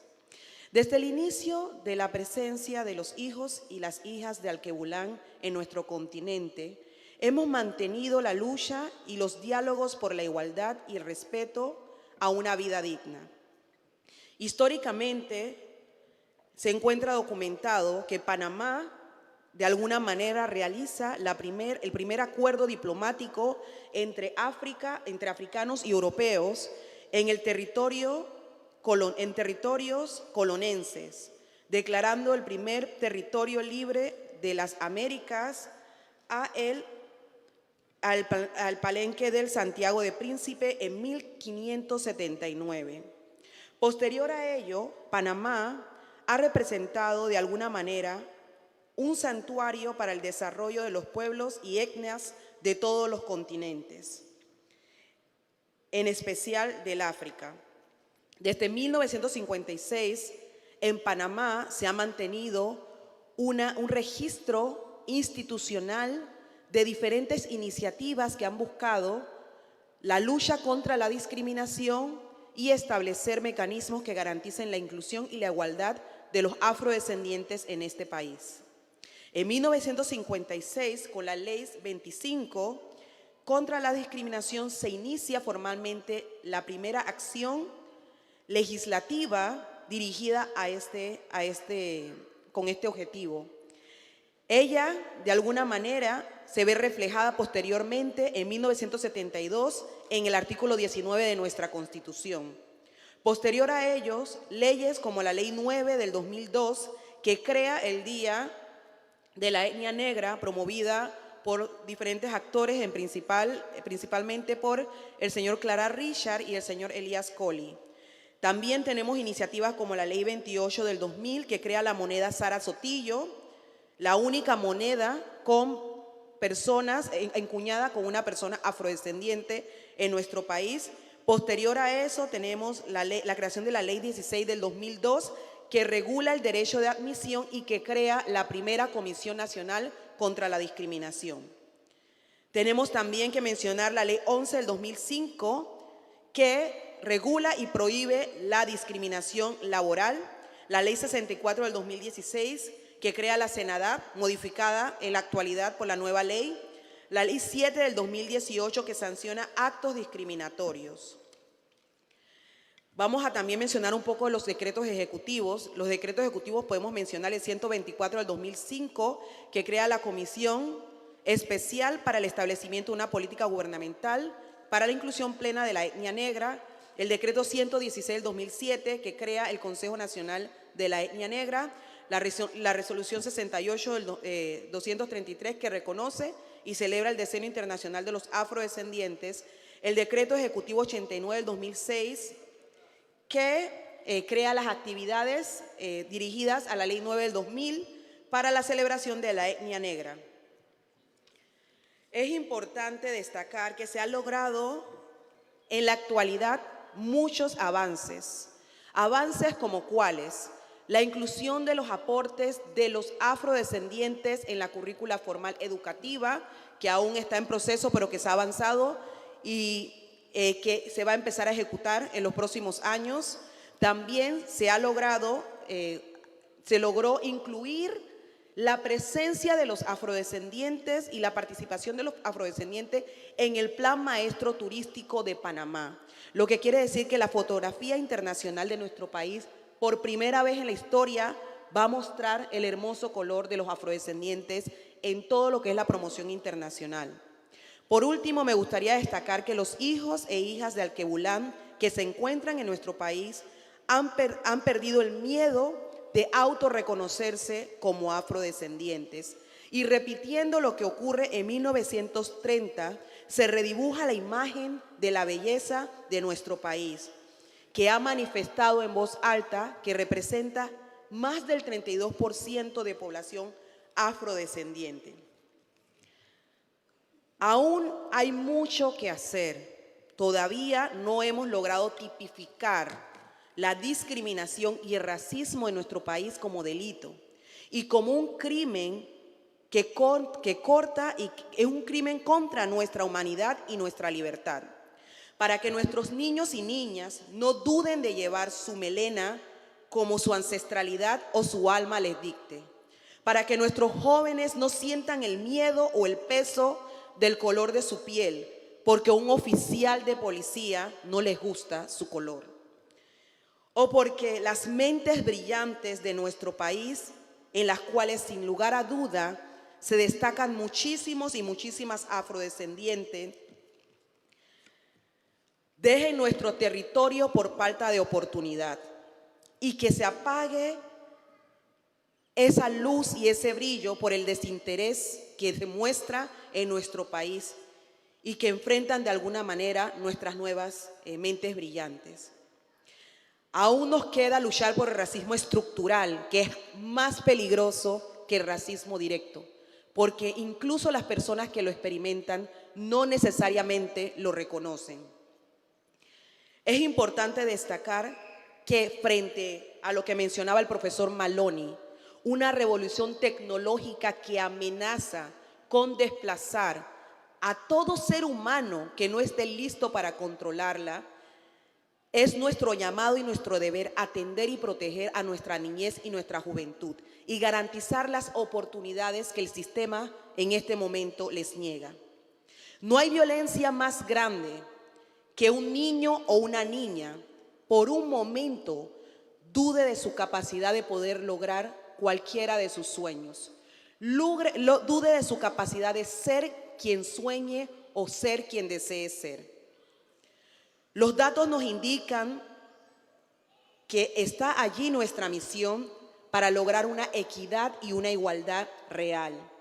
Porque como dijo Haile Selassie, la justicia es el cimiento de una sociedad pacífica y próspera. ¡Que viva Nengre! ¡Que viva Nengre! Muchas gracias, bendición. We would like to thank Attorney Urena Bess for her words of wisdom to us this morning. Quisiéramos agradecer a la licenciada Urena Bess por su palabra de sabiduría esta mañana. El capitán Jakes Ramos. Ok, ahora vamos a escuchar palabras de nuestro estimado ingeniero Enrique Sánchez, que es parte del equipo asesor en temas financieros de esta convocatoria. We are going to hear word from our engineer Enrique Sánchez, who is part of the technical team in financial matters for this gathering. Muchas gracias a mi hermano Melvin. Saludos y mis respetos a las distinguidas personas, hermanas y hermanos en la mesa principal. Saludos al distinguido público, hermanas y hermanos todos. Yo estoy aquí hoy en representación de la Cooperativa de Servicios Múltiples Afropanameña para hablar un poco del tema del desarrollo económico, ¿no? Nosotros, la Cooperativa de Servicios Múltiples Afropanameña fue establecida en el 2022 por un grupo de personas comprometidas con el adelanto y el avance de los afrodescendientes y las otras personas tradicionalmente marginadas en nuestro país. Yo quiero, a nombre de la cooperativa, felicito a los organizadores de RALAK 10 por su iniciativa en organizar esta conferencia. As one of the founders and current president of the Multiple Services Co-op, designated COAFRO, established in 2022 by a group of persons committed to the advancement of Black and traditionally marginalized people, I congratulate the organizer of RALAK 10, Panama, for the initiative in organizing this conference. COAFRO, our financial co-op, was founded to support Black entrepreneurs and work toward the advancements of our people through the execution of a variety of collaborative economic ventures. Naturally, all people who are interested in that objective are welcome to approach us and to join us.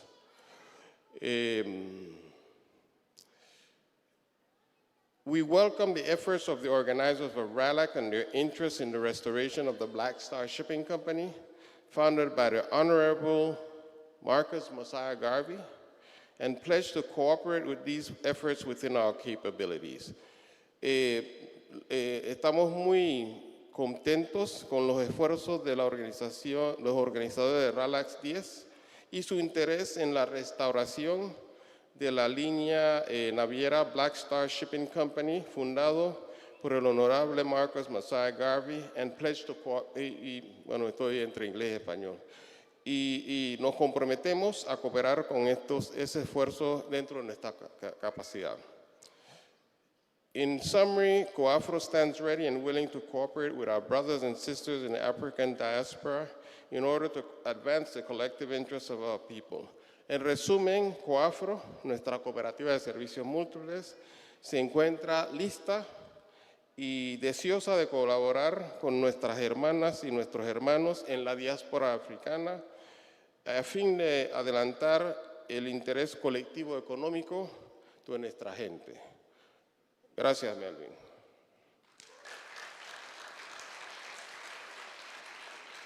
We want to thank Enrique Sánchez, President of COAFRO, for his words. Quisiéramos agradecer al presidente de COAFRO por sus palabras. Now we would like to hear from Dr. Kudama Wife. Dr. Kudame Wife. El doctor Wife nos dirigirá unas palabras.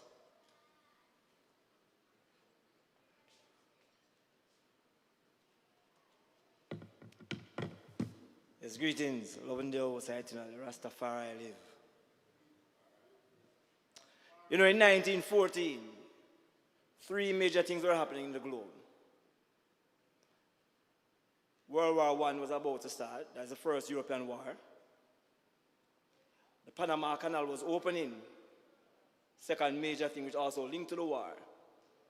And third and most importantly, Marcus Garvey was established in the UNIA. Those 3 major things occurred in the same year. Now, at the turn of that century, similar to what is happening now, was happening then. There's an outbreak of wars, there's a pandemic, but importantly, Europe was thinking about how they are going to exploit Africa for their wealth. And here is Marcus Garvey, who emerged as a young virgin, seeing that there are opportunities for African people within the South-South to partner, to establish not just minor enterprises, but major transnational enterprises to support the wealth and development of the South-South countries, which then pose a significant risk to all the plans of Europe. Very important thing occurring then. What was most important though was the structure of the business that was being operated. It was not the traditional business that is based upon selfish self-interest, where money is generated for the business person only. It was anchored in the principles of collective security and self-reliance. These were businesses where they tried to create economic value in terms of money generated, social value in terms of when the money is generated is used to produce support services for the members of the community, cultural value, and of course, environmental value. Why am I saying these things? Today, 100 years after, we are faced with what is called the Sustainable Development Goals. And these same Sustainable Development Goals seek to create the same economic, social, cultural, and environmental values, which again evidences the genius of Marcus, creating these things more than a century ago. What we have, which we call today social enterprises, Marcus Garvey established the first transnational social enterprise. As a matter of fact, Marcus Garvey established the first global crowdfunding platform. That was a crowdfunding platform not based on a digitized system, but on persons buying shares into a company. As a matter of fact, he was actually in prison for that. So what Marcus Garvey is in prison for 100 years ago is seen as a best practice today. It's a significant lesson to be learned. We must learn to appreciate the brain of our own people. As Haile Selassie argued, we do not need to go and find support for our own people development outside of ourselves, because what we need, we now have.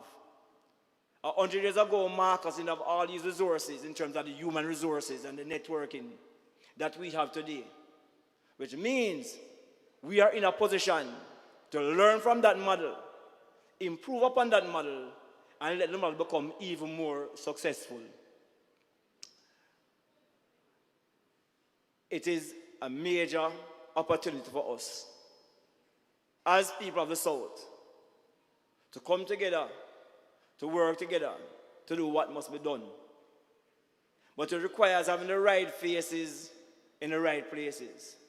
The persons who have the most appropriate skill set must be the persons who are placed in those positions to serve. As I argue, he who was the first in place must be first in merit as well. It must be placed based on competence and know-how and not compromise and know-who. We have to get it right this time. But there's no handicap to this process. We have human resources that are required because we have the brain. We have access to operational resources as well that are required because we are here in Panama. We know the skill sets that are there.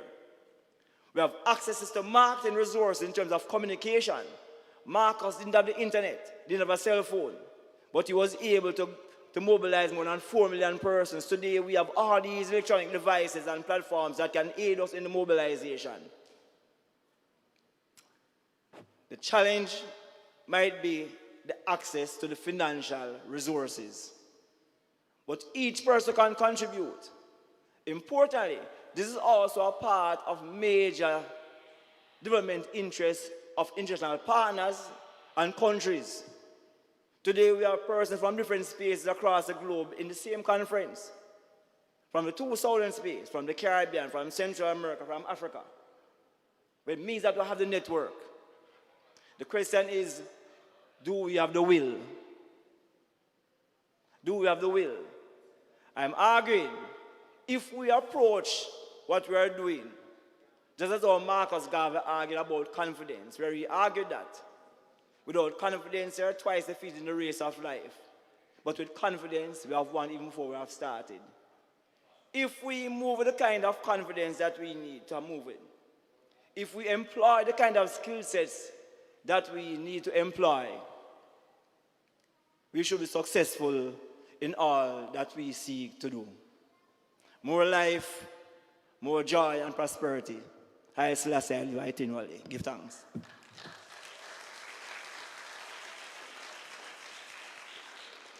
We would like to say thanks to Dr. Knife for his words this morning. Quisiéramos agradecer al Dr. Knife por sus palabras esta mañana respecto al tema económico. Ahora vamos a escuchar de Ifa Seals Holmes. Ifa Seals Holmes will talk to us next.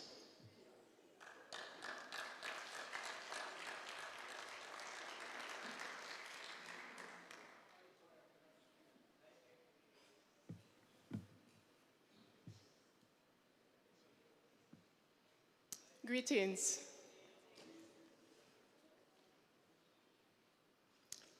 Give thanks and praises. I will be using some of my Rastafari diction as well, because that is what has held me within a system that has been so oppressive unto our people. So when I say give thanks and praises, it means give thanks and praises.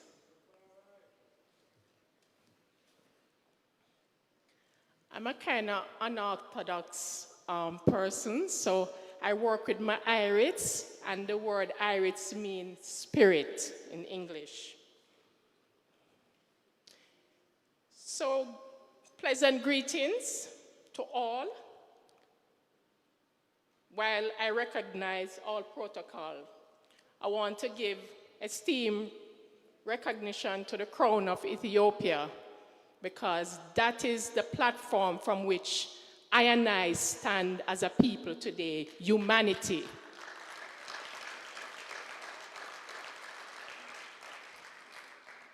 Indeed, it's very sentimental and personal. I grew up in the Rastafari community and grew up in the Jamaican society. And so within my home, the Ethiopianness was always the platform from which we stand. So we give thanks for Ethiopia.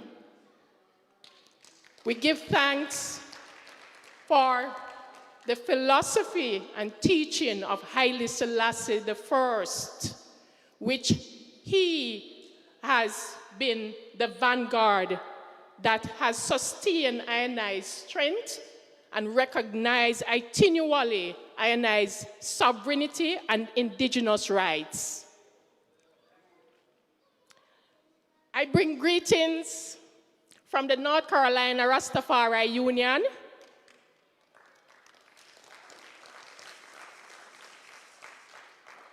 I bring greetings in recognition of the concept of RALAK, Rastafari Ancient Living Arts and Culture, which is what is embodied within the gathering today, RALAK 10.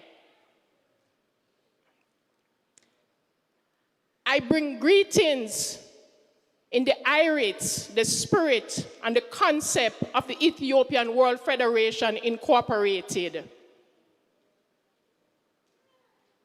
I bring greetings from the Nyabingi order, in which I grew up in, and I recognize in the various and diverse culture within Ionai's African family.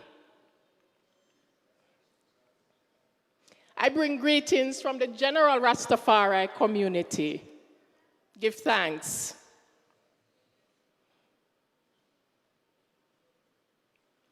I'm very delighted to see so many children here too, because it is imperative that I and I recognize them and they can feel the spirit of the continuity and how the baton will be passed on.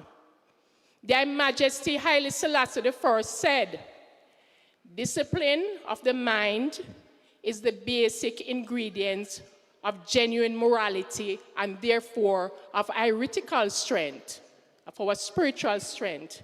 Within that embodied a discipline. Sometimes a lot of us find ourselves on the other side, and so the commitment that we make sometimes, we end up not fulfilling them. And I'm saying that to say, as most one have reiterated, that I and I are here for a purpose, because we didn't travel from the different space of I and I's places to come here and to talk. But in this year, as all of the ones have expressed in their deliberation, it is imperative that we reckon with the importance of this mission, the reemergence of the Black Star Line. It embodies everything, and most importantly, an economic generation that I and I so deserving of, and that I and I have been deprived because of selfishness. I mentioned, it is said on the agenda that I'm speaking on health, which is what my profession is in, and the environment that I work in North Carolina, in the United States.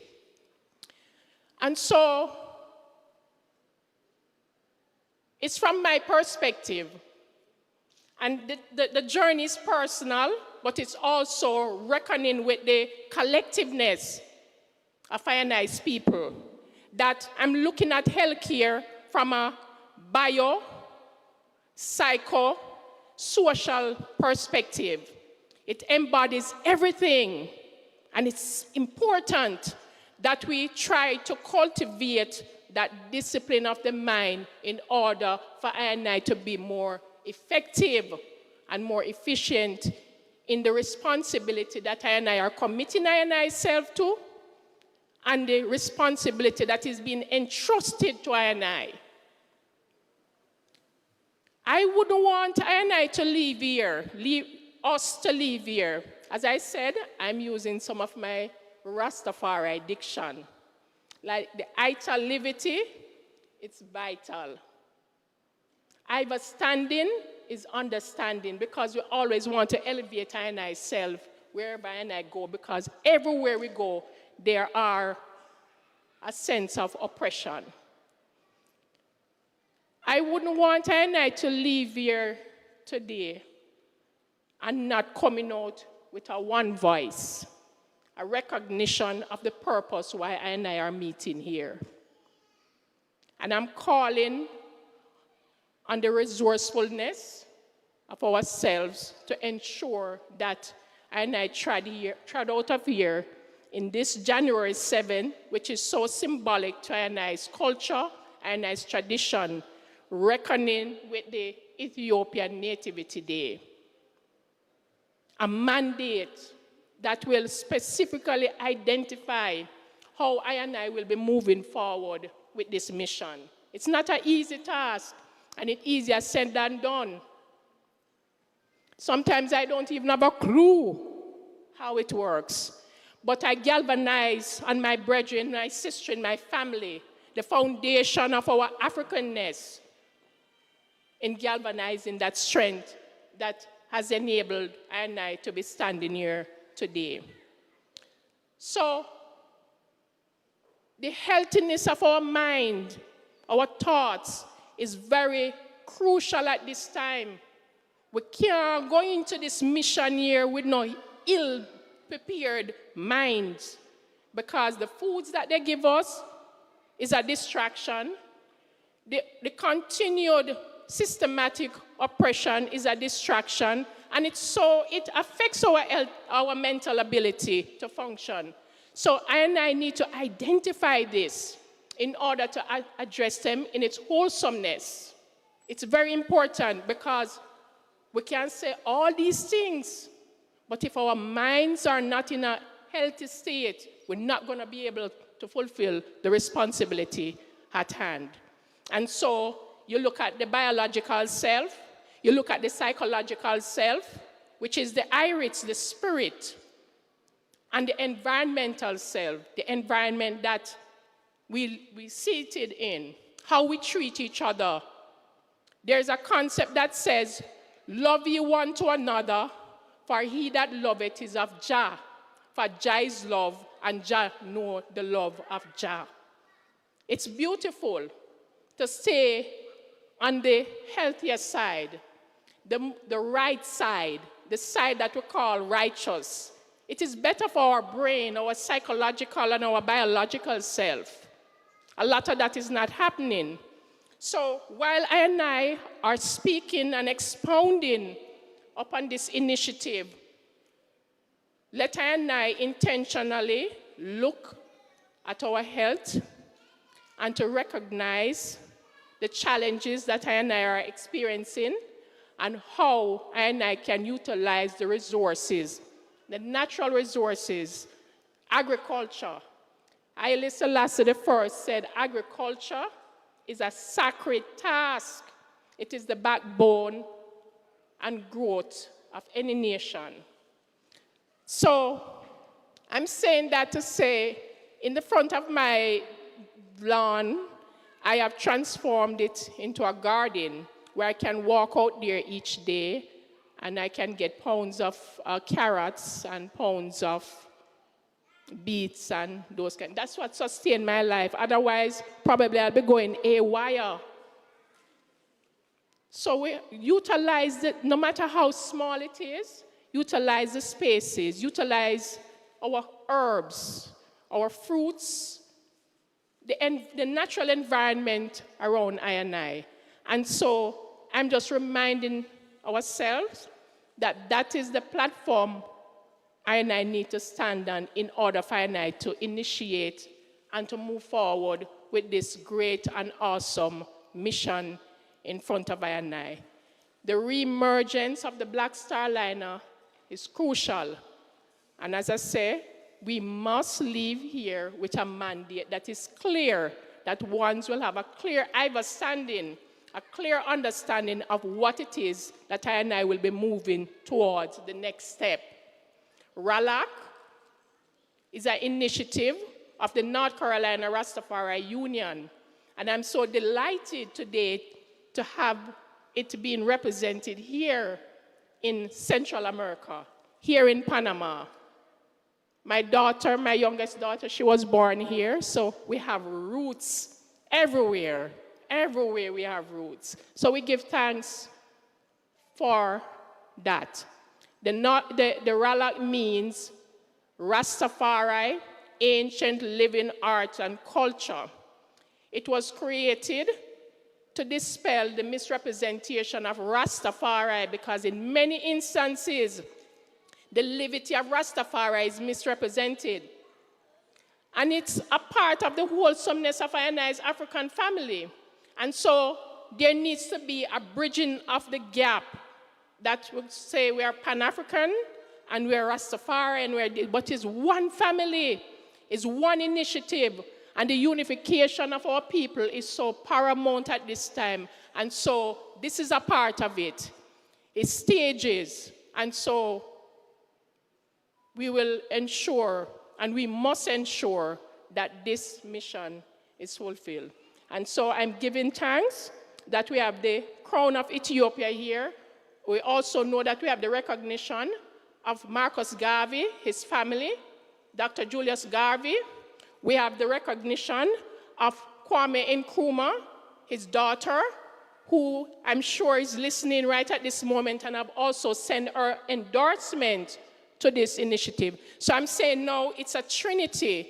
The concept that I understand it to be the air, eat, and water.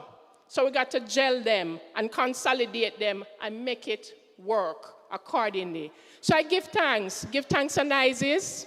Give thanks and Isis for the presence of each and every one. We give thanks for the children again, and that I need to learn and understand how to pass the baton on, because there are a lot of distraction, and so the approach is critical. May the Irids of Ethiopia, may the Irids of I&I's Divine Majesty Haile Selassie I, and I&I's Most Royal Highness Empress Menen be I&I's shining star as we trot along, because we are people of the stars, dust of the stars. So we always be shining our light, even when we don't recognize it. May the Spirit guide us in goodness, wise mind, knowledge, and understanding. Haile Selassie I forever. Give thanks.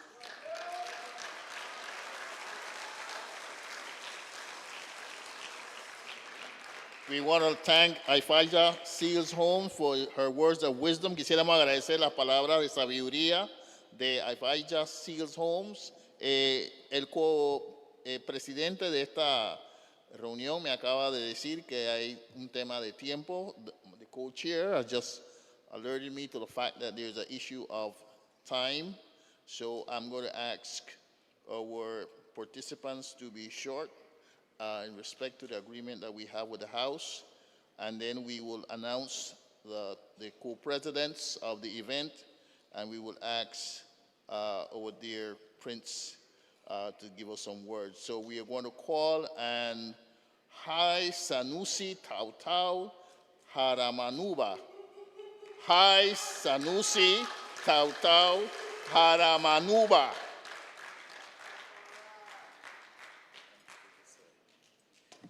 Ja.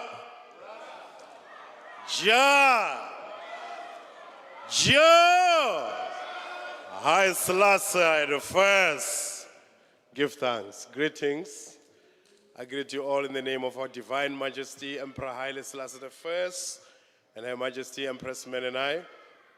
And I also would like to pass my greeting to His Royal Highness, the President of the Crown Council of Ethiopia, Prince Ermias among us. I also would like to greet the elders in the house who came before here to make their wonderful presentation, and acknowledge program director and everyone who's seated here. My name is Tau Tau Haramanuba. I'm from South Africa. I'm from Africa. I'm president of Rastafari United Front. It's a Rastafari civil, cultural, and faith right organization. As you know that Rastafari, we are oppressed everywhere in the world. And we belong to the most oppressed race, the Africans. And as part of the most oppressed race, we are the most oppressed section of that oppressed race called the African people. And I'm also the deputy chairman of Rastafari Continental Council, our Rastafari superstructure in the continent. We try to model it according to His Majesty's Organization of African Unity. And I'm also a deputy chairman of Rastafari Nation Council, a national organization in South Africa. It is said that in South Africa we have about 3 million Rastafari, or the largest population of Rastafari in the world. And we have 25 organizations and the 7 orders of the Church of His Majesty Haile Selassie. Now, in the name of those 3 organizations, I bring you greetings from Africa. And I'm also a director of Bantu Soul Society. Bantu Soul Society is an institute of Africanity and a community of African spirituality. We deal with Africa beyond Ethiopia and Egypt. We say Africa is my witness. So in our institute, we have developed 9 modules to self-educate ourselves. African spirituality, African cosmology, African ontology, African epistemology, African philosophy, African calendar system, African history, and African culture. So we research the researchers. We are dealing with the antithesis of thesis. I'm the director of that institute. I'm a high priest of Ramasedi, and I'm also with my queen there. She's also a director, co-director in the institute, where we're dealing with ancestral walk, where we take people through 9 heritage sites. And we would like to host you. We're talking a lot about having a cultural exchange where we can have about 10 Panamanians visiting South Africa, and we take you through 9 ancestral heritage sites through a period of 5 days and 4 nights, taking you to the Rain Queen, to the mysterious site, what we call the Southern Cradle. In South Africa, we have the oldest specimen of life is 3.5 billion years old. So, we have a history that extends beyond any written history, and we are documenting it. Having said that, that is Bantu Soul Society that we are dealing with on an active basis. And we are having online classes, those who are interested in subscribing to their knowledge. Because the only way we are going to restore ourselves and to repair ourselves is when we return to our original knowledge, our own knowledge of self. It is said that tales of the lion always glorify the hunter until the lion tells their own tale.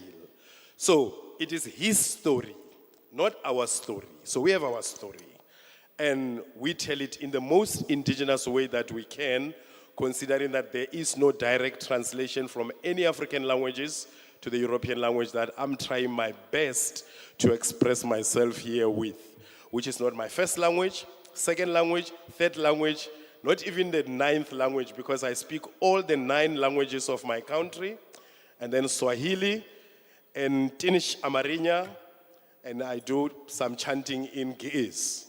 So, yeah, give thanks. I think I've given you my introduction to myself. I'm also very anti-Eurocentric way of doing things. You know, we travel for 2 days. We prepare for about 6 months for this conference, and we are told that we have to speak for 6 minutes. That is too Eurocentric. We are not solving, and we're not going to solve any African problem like that.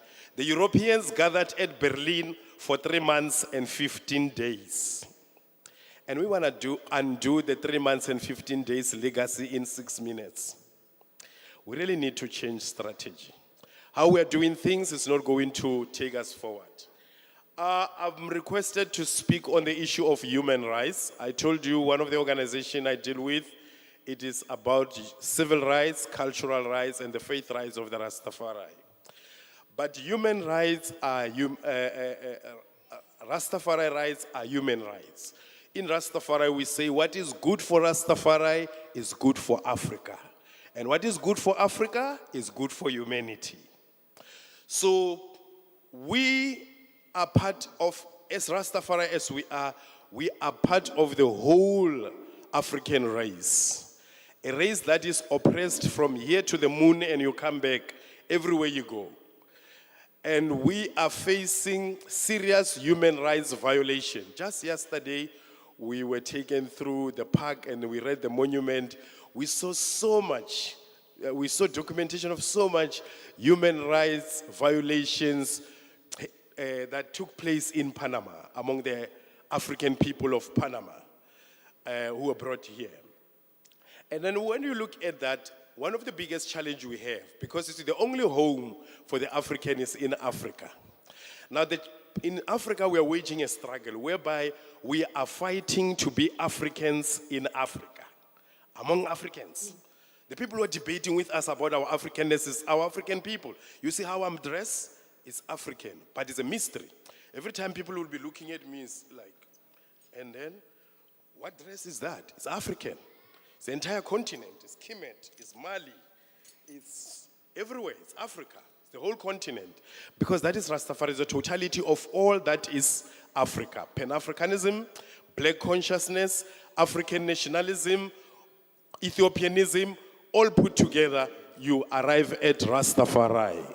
It's the totality of all that the black men live and express. And it is expressed here. You can just look at these Rastafari people around here. You see the diverseness of Africa. But this diversity, it is the most oppressed diversity on earth. So, much as we will extrospect, I would like to introspect. I would like us to look into our own subjectivity. We also are one of the greatest violators of our own human rights.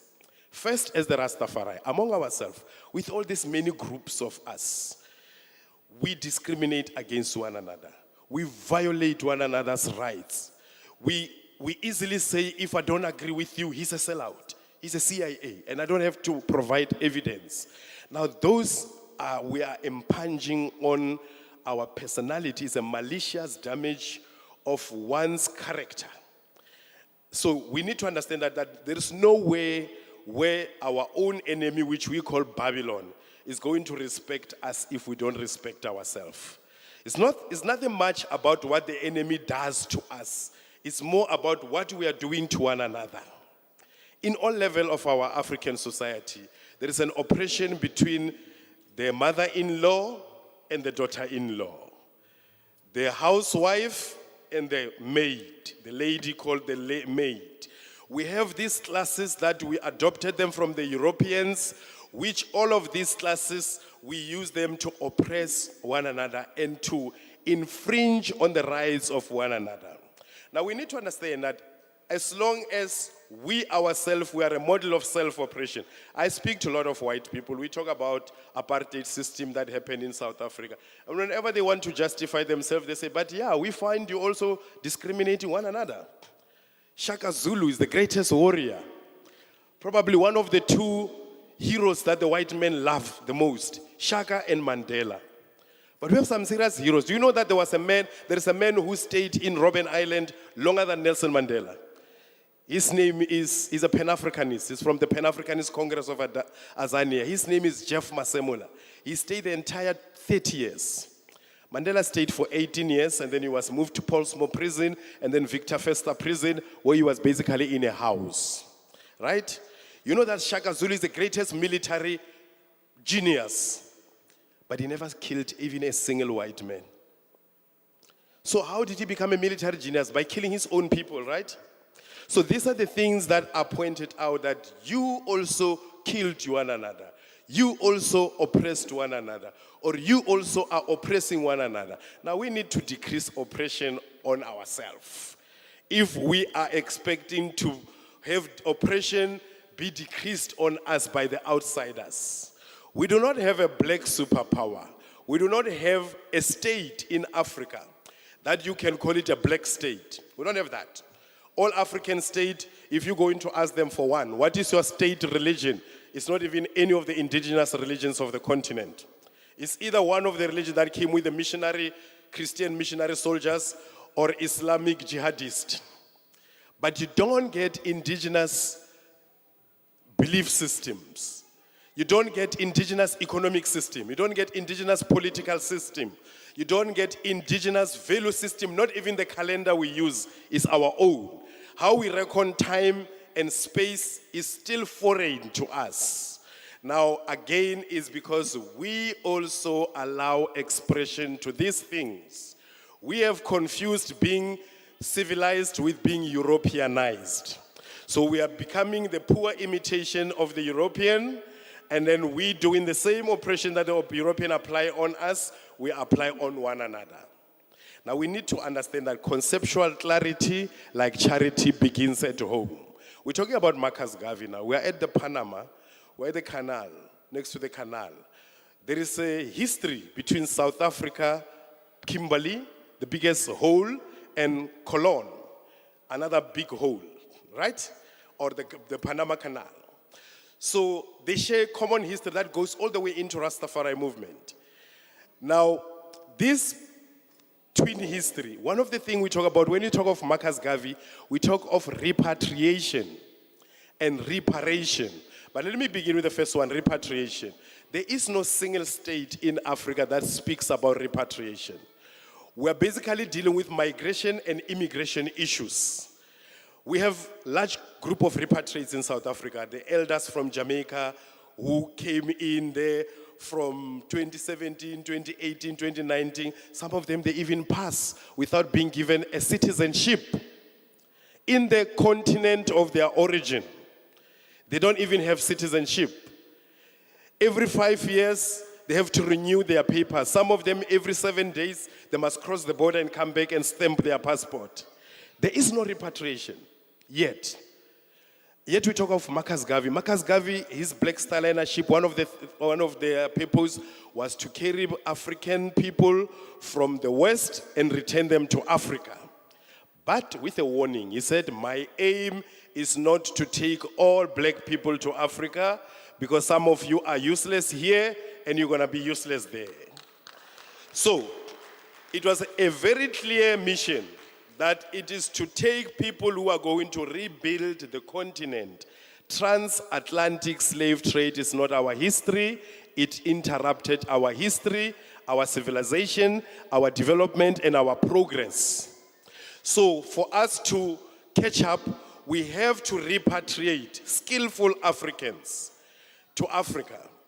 But conditions in the continent must be so conducive for them that when they reach there, we don't call them Makwere. We don't call them all these xenophobic names. So governments, we need to do that. As a civil society, we need to pressure our governments. We are citizens of those governments. We need to create conditions for that in order for our own human rights to be more and more respected. So without repatriation, we have a problem in terms of our own economic development. Now, we can't talk of reparations because the West is not willing to pay our reparation. Our reparation is in trillions of dollars. And if the West can pay us that reparation, it is going to bankrupt the West. So, I don't want to abuse the liberty, although I've already spoke for myself that the 6 minutes thing is not working. It's a window dressing. I don't see how it is going to solve our problem because we need to close the talk shop and open the workshop. We are over-conferenced, we are over-seminared, we are over-workshopped, and we are over-lectured. So we don't need any more lectures and workshops and everything. All the blueprint of what needs to be done is there. Everyone has came. Marcus Garvey, you can think of Kwame Nkrumah, His Majesty Haile Selassie. You see that book there? That book, The Teachings of His Majesty, is thicker than the Bible. It's bigger than the Bible, and it's having a lot of modern solution to our modern problems. Those are the things that we need to really actualize them and go beyond conferencing, making nice speeches, and clapping hands and taking photos and shaking hands with politicians and ministers and dignitaries. And then we don't have result, because we must begin to drive a result-driven agenda. We can't talk. I know we African people, we talk too much. We love talking. We enjoy hearing one another's voice, but we need to go beyond talking. So I've addressed a few things, and then lastly, I would like to say we need a mental paradigm shift. How we do things, it can't be business as usual. We need to change how we do things. How we conference. If we are going to have a conference, we must make sure that we put enough days into conferencing. First day, we can do the speeches. Second, third, fourth day, we get into practical commissions. What is it that we are going to do practically so? And we need to distinguish a difference between an organizer and a mobilizer. If we just mobilize ourselves like this and leave without setting up any structure in place, any committee that is going to implement the resolution of this conference, we are just wasting our time. And we don't have time to waste time. His Majesty Haile Selassie say, the best day is today. The emperor was very practical, was the most practical Pan-Africanist. And we who call upon his name and who are called by his name and who advocate his teachings, we cannot do less. We need to be more proactive and stop being reactive. I understand that Rastafari is a response to colonialism and slavery. And the problem with responses, Pan-Africanism is a response, Black consciousness is a response. The problem with responses is that they are controlled by the conditions that they are responding to.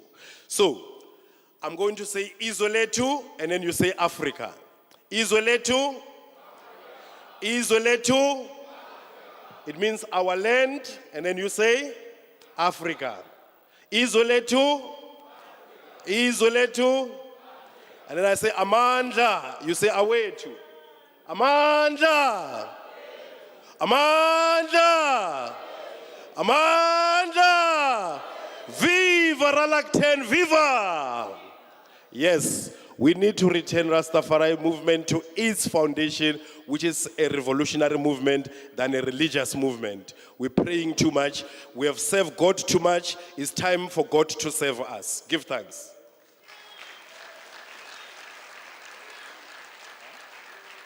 No. Thank you very much for the words of wisdom from High Sanusi Tatau Mara Manuba. Muchas gracias. I'm hearing from the organizer that we are going to see 2 videos, and then we are going to have a word from a sister, and then I'll have the pleasure of introducing Prince Ermias Saleh Selassie. So without further ado, we are going to listen to these 2 videos. Thank you very much.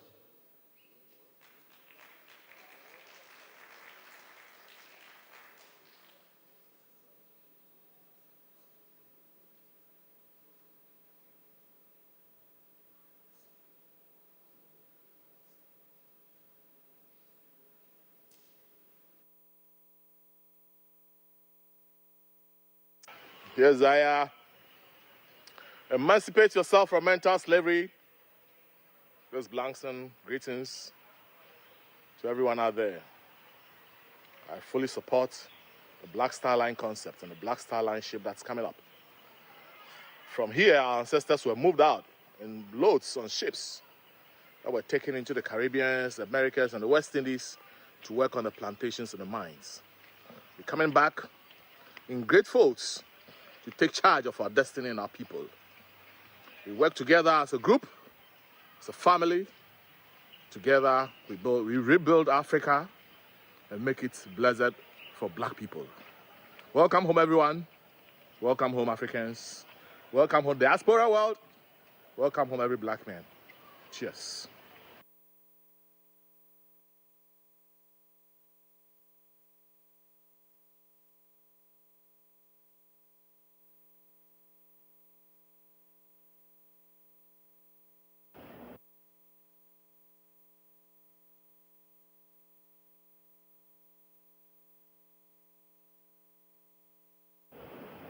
Greetings, one and all protocols observed. Recording stopped. My name is Kweku Andobafo. I am from Ghana, but I'm a Pan-African. I'm very, very proud to be speaking on this platform, and I wish to congratulate the organizers of this great African summit of progressives, and also to congratulate you on the ultimate objective of this get-together, which is to revive the Black Star shipping line. This was an innovation of the Honorable Marcus Mosiah Garvey, and in his wisdom as one of our great ancestors, saw back then the importance of the unified energies of the black diasporan families scattered all over the world.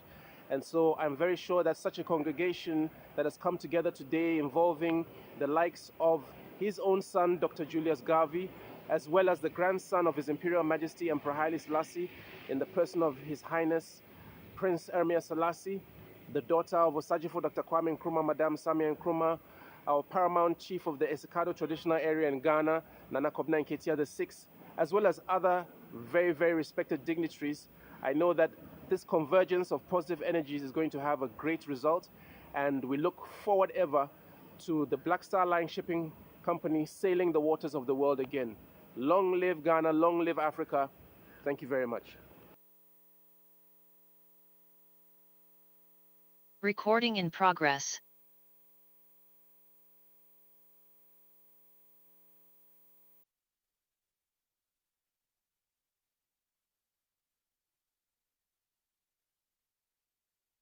Alianza Rastafari de Panamá y la Unión Rastafari de Carolina del Norte presenta Rastafari Asian Living Art and Culture, Jornada RALAK 10 Panamá, primera conferencia de acción panafricana, proyecto de restauración de la naviera Black Star Line.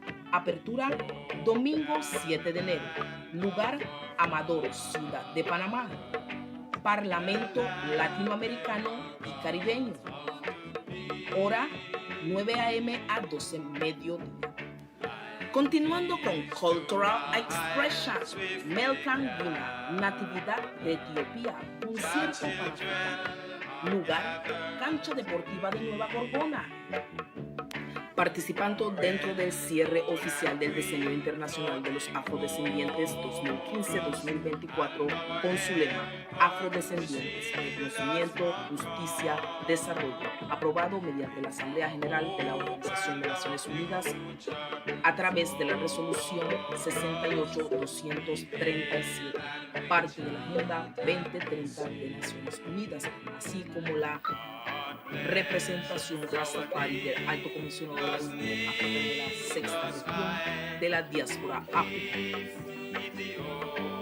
Evento respaldado por el Gobierno Nacional de Panamá. Alianza Rastafari de... Gracias. Quisiera que demos un aplauso a todos los participantes de esta jornada.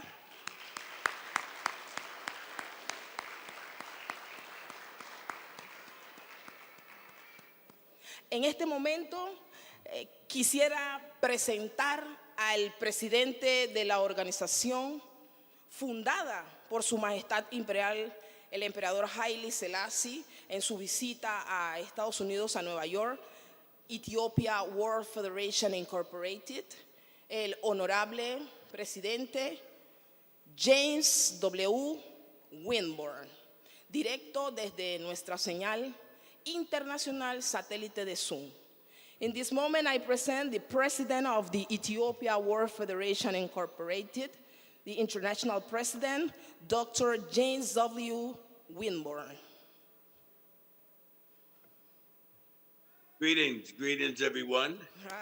It is a pleasure to be here today in this wonderful event that we're having. And I know that we're pressed for time. I'm just honored to be here in your presence with what we're doing. We give honor. We want to acknowledge all the dignitaries that's here, Dr. Garvey, Julius Garvey, son of Marcus Garvey, and we also acknowledge the Prince Ermias Selassie, the grandson of Haile Selassie, my boss, the president of the Crown Council, and we thank him for all his support. We also want to give thanks to the organizers, Ross Buki and Sister Empress Ushiri, nurse, and all the dignitaries that are here today in this most momentous occasion. My name is Dr. James Wimbo, and I am presently the International President of the Ethiopian World Federation. We bring you greetings for such and the locals that we have all around the world. And as always, we honor His Majesty Emperor Kwadamali Haile Selassie the First, the King of Kings, the conquering line of Judah. Today we celebrate the progenitor prophet, the Honorable Marcus Mosiah Garvey, and the return of the Black Star Line. The Emperor told us that throughout history, it has been the inaction of those that could have acted, the indifference of those that should have known better, and the silence of the voices of justice that, when it mattered most, that has made it possible for evil to triumph. It is this evil which has made the Black Star Liner a necessity which brings us here today. So why are we here? It's part of our Constitution that we have. In our preamble, we are instructed by the Emperor to correct abuses, to relieve oppression, and to carve out for ourselves and our posterity the destiny comparable with our idea of a perfect manhood in God, the purpose in creating us, and God's purpose in creating us. In this endeavor, we determine to seek peace and to pursue it, for it is the will of God for man, and the Black Star Liner is an intricate part of that pursuit. The Honorable Marcus Garvey prophesied unto us and said, we are going to emancipate ourselves from mental slavery. And I want to start right there, right quick, and I'm not going to take up too much time. I know the brother said that he had 6 minutes. I just want you to know my instructions was I have 5. So I'm going to move as quickly as possible. But he said that we have to emancipate ourselves. That is something that we have to do, that we are going to do. Not something that may happen, but he said that we are going to emancipate ourselves from mental slavery. Because while others might free the body, none but ourselves can free the mind. Because mind is your only ruler, sovereign. The man who is not able to develop his mind is bound to be a slave of the other man who uses his mind, because man is related to man, now, under all circumstances, for good or ill. So it is that ill which have caused we the people to be here today. We are the people who have survived 400 years of physical and mental slavery. We are the people who have survived Jim Crow laws. We are the people who have survived the black codes. We've survived driving while black, shopping while black, walking while black. We've survived the Ku Klux Klan, white supremacy, and the police. And now they're trying to erase us from the history and take our story out of the educational system and change it and flip it around and paint it in a different light and eliminate critical race theory and the removal of history from our educational system. And even now, it has gotten even worse here in New York and in the States. They have something now that's called the isolation in New York law 2.13, the isolation and quarantine procedures, part of the what I call the pandemic, will allow the health department to come into our homes and remove us and our children by force and place us into quarantine camps. They don't need any proof that you're sick. The health department doesn't need any due diligence to show that you're sick. You won't have a chance to prove that you're not sick. You won't have a chance to prove that you're healthy. According to this process, you're going to go directly to jail. Directly to jail. Don't pass go. Don't collect $200.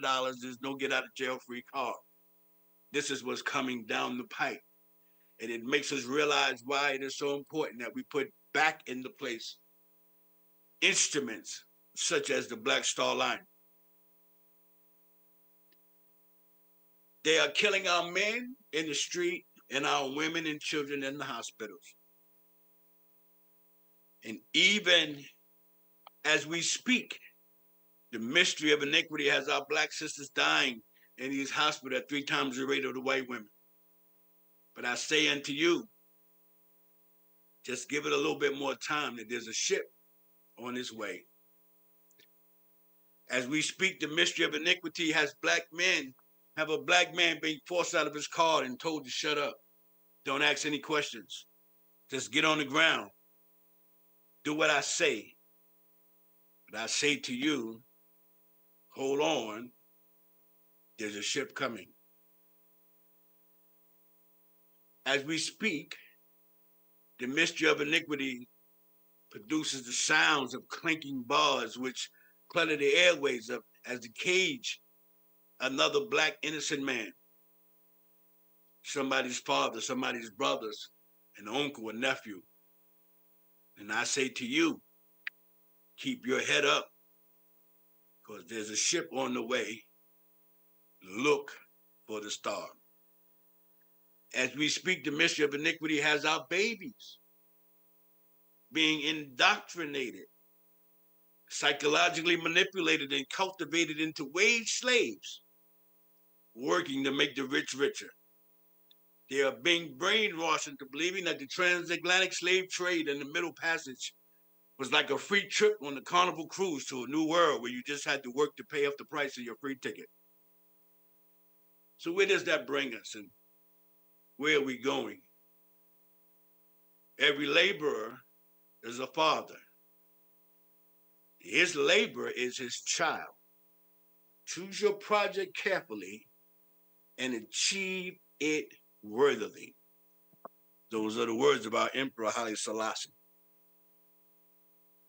The call for reparations and repatriations have been going on for many years, since the Back to Africa movement in the 1920s. Today we have diasporas that have returned and settled to Africa continent. There have been thousands and thousands of African descendants who have repatriated to places like Ethiopia, Ghana, Gambia, South Africa, Zimbabwe. So let the record show that we are ready, willing, and able. We are prepared to take our talents back to Africa. We are prepared to take the skills we perfected while in captivity and lay them on the altars of our ancestors. We are prepared to take our genius, our gifts, and our trade back to Africa. We hope to be the icing on the cake as we contribute to the building of that superpower known as the United States of Africa. And just as we have done in the United States of America, but now we can chant. Now when we chant, USA, USA, it'll take on a whole other meaning. No longer will we have to rationalize our patronism to our colonizers. No longer will we have to decide if we are going to kneel or not at the playing of the national anthem. No longer will we have to wait till we get off of work and get home to be black again. We are ready, willing, and able to carve out for ourselves a place in the sun in these United States of Africa. Something that we were never able to do in the United States of America. We are ready, willing, and able to bring the strength of the blood shed by our ancestors that allowed us to survive 400 years of brutal involuntary servitude here on the shores of North America. So now we know our people, we know our family. So I have no doubt in my mind, as our ancestors, many of our ancestors, was moved throughout the castles and the Cape Coast, looked out over the vast Atlantic Ocean as they passed through the door of no return, took a breath, exhaled and said, I will be back. So today, we come to serve notice that we are on our way, and here we come. We proudly get in line to take our rightful place in our home. We are fulfilled. We are the fulfillment of the proclamation, the epitome and the core nucleus of that prophecy, the chosen few, the elect of God. And so let me end by saying, I once heard someone say, we are determined to unite the 400 million Negroes of the world for the purpose of building a civilization of their own. And in that effort, we desire to bring together 15 million of the United States, 180 million in Asia, West Indies, Central and South America, and 200 million in Africa. And we are looking towards the political freedom of the continent of Africa, the land of our fathers. These words are spoken by the Honorable Marcus Musai Garvey. In closing, I will say, we are all we got. And all we got is ourselves. All we have is each other. That's all we got.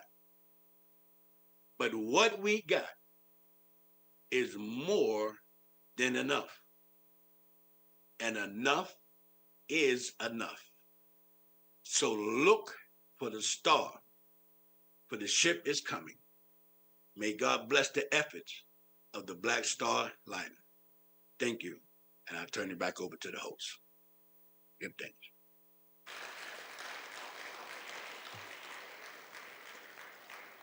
We want to thank those words of wisdom. Quisiéramos agradecer esas palabras de sabiduría. From the organizing committee, I am told that we will have our two speakers that are in the program. Then we are going to have a video, and then I'm going to invite both my co-chair and myself. We are going to introduce and ask Prince Ermias Selassie to speak to us. So I'm going to, at this time, I know that we are behind our schedule, and I'm going to ask, remember that, and we are going to now ask Captain Kuomojo Palele to speak to us. Capitan Kuomojo Palele.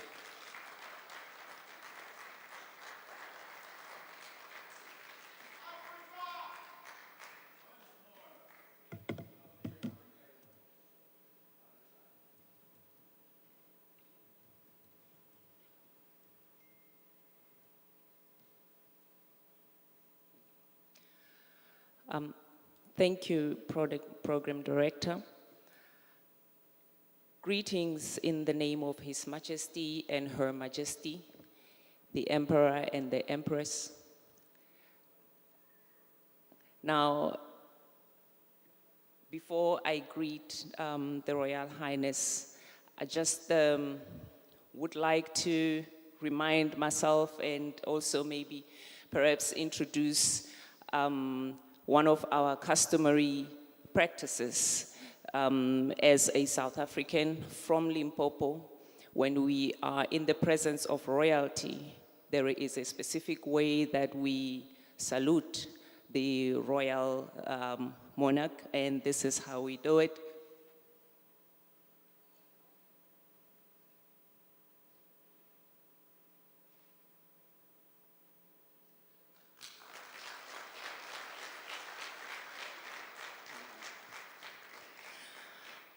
I greet you, Your Royal Highness, the President of the Ethiopian Crown Council, Prince Ermias Haile Selassie.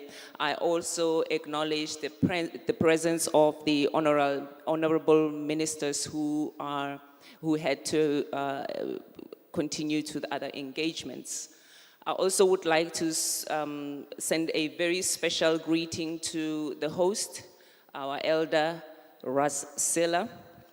Greetings to the RALAK 10 and all its officials and organizers, all protocol observed. Now, to the elders in the house, I humbly request your permission to speak, as it is customary in African culture, precisely the Bagoni culture in the Limpopo province of South Africa, from where my roots are placed. This is the part where you grant me permission. Blessed. I greet you all in the spirit of Ubuntu, Boto. I see you, the God in me sees the God in you. I would like to then introduce myself. My name is Kumujo Mpahlele. I am a mariner, and I come from South Africa, from a very small village in the Limpopo province, which is the north part of the country of South Africa. I sailed on board vessels back in the days where to make a phone call home, in 2007, for example, I had to spend $2.50 for 2 minutes on a satellite phone, and I could only manage 2 minutes to speak to my entire family. I sailed through many vessels across the world, both starting as a cadet all the way I grew up into through the ranks until I obtained my Master Mariner's license. And in most of the ships that I sailed on, I was either the only black person on board that vessel, I was either the only female on board that vessel, I was only the African person on board that vessel, the only English-speaking person on board that vessel, and lastly, the only African on board that vessel. So you can imagine the amount of transformation that still need to take place within the maritime sector. I grew my locks. I started growing my locks in 2008 as a statement of rebellion, because there was a need from middle-aged white men on board the vessel who insisted that my hair looked not presentable because I wore my hair in an afro, and they insisted that I do something about my hair. And so, as a statement of rebellion, I did something, which I locked my hair into dreads, and that was the end of that discussion. Because then, when I asked my human resource manager, one of the questions that I asked was, were you not aware when you gave me the contract of employment that you are signing on a black woman on board your vessel whose hair is never going to do anything but defy gravity? So I thank you.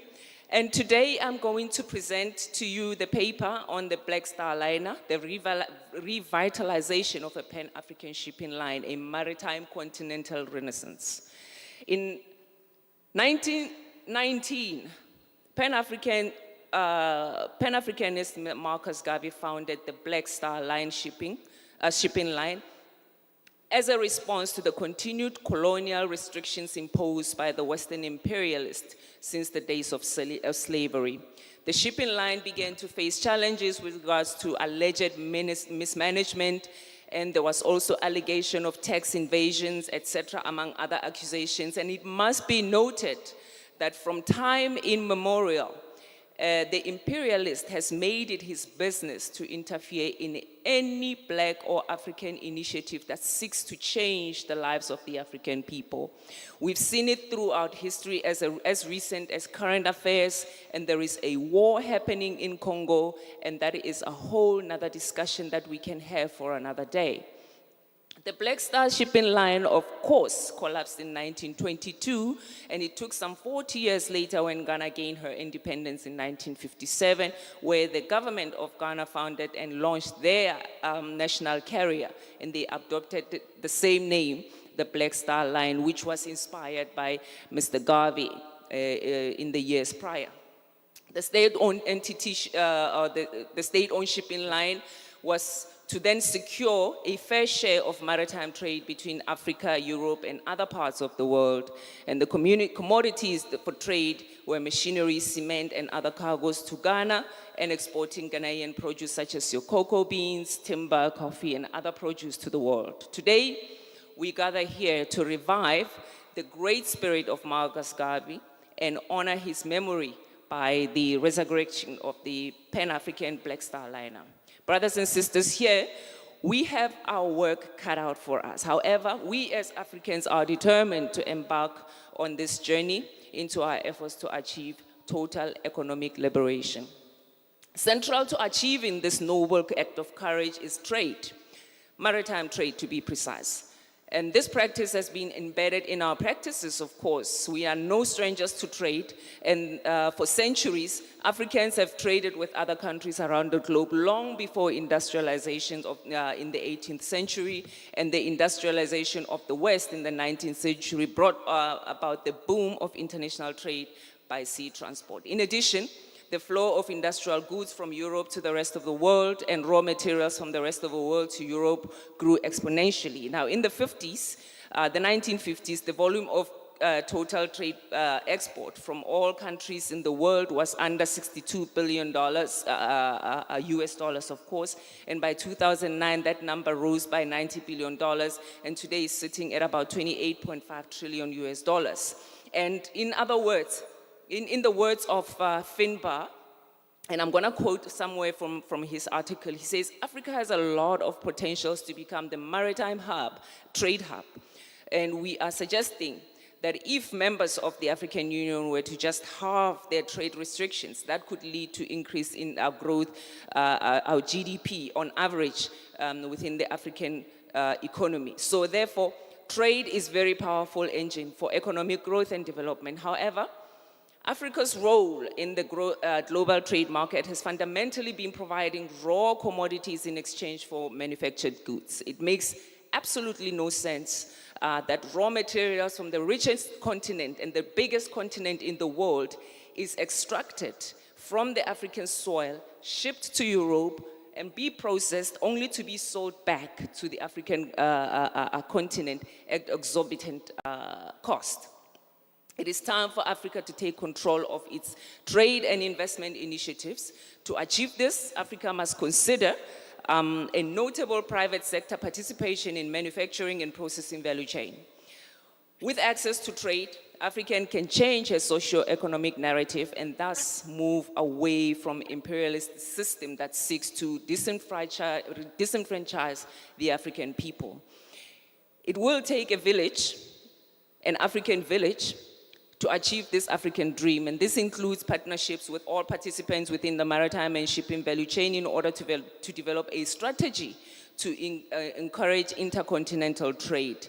And as we all know, we are aware, the African Continental Free Trade Agreement is a welcome facility to ensure the evolution of logistics and supply chain management, which also boosts employment opportunities, food security through the reduction of trade barriers on agricultural products, increased rate of diversification and transformation of the African economy, among other things, as well as the emancipation of African global trade and reduced dependency on aid and external borrowing. I wish to also remind my fellow Africans that the enemy is here and is always watching, always plotting to keep the African people from achieving total and complete liberation from the clutches of the Western imperialists. We've seen this happen to Marcus Garvey through allegations, as I highlighted earlier on, and also other means of public lynching tools that they have at their disposal, set up to derail any positive initiative by African to change their current status. We've seen how they've manipulated Mobutu Sese Seko to remove and kill Thomas Sankara. We've seen how they killed Gaddafi under the pretense of liberation of the Libyan people. We've seen how they dealt with Zimbabwe, Congo, and other African countries who can no longer breathe under the crushing heavy boot of the Western imperialists. This initiative requires from us a boldness to dare to level the playing field for ourselves and write our own rules of trade within the continent. We call on all expertise at every level to show up and be part of this revolutionary step towards the total liberation of the African economy. We just... Okay.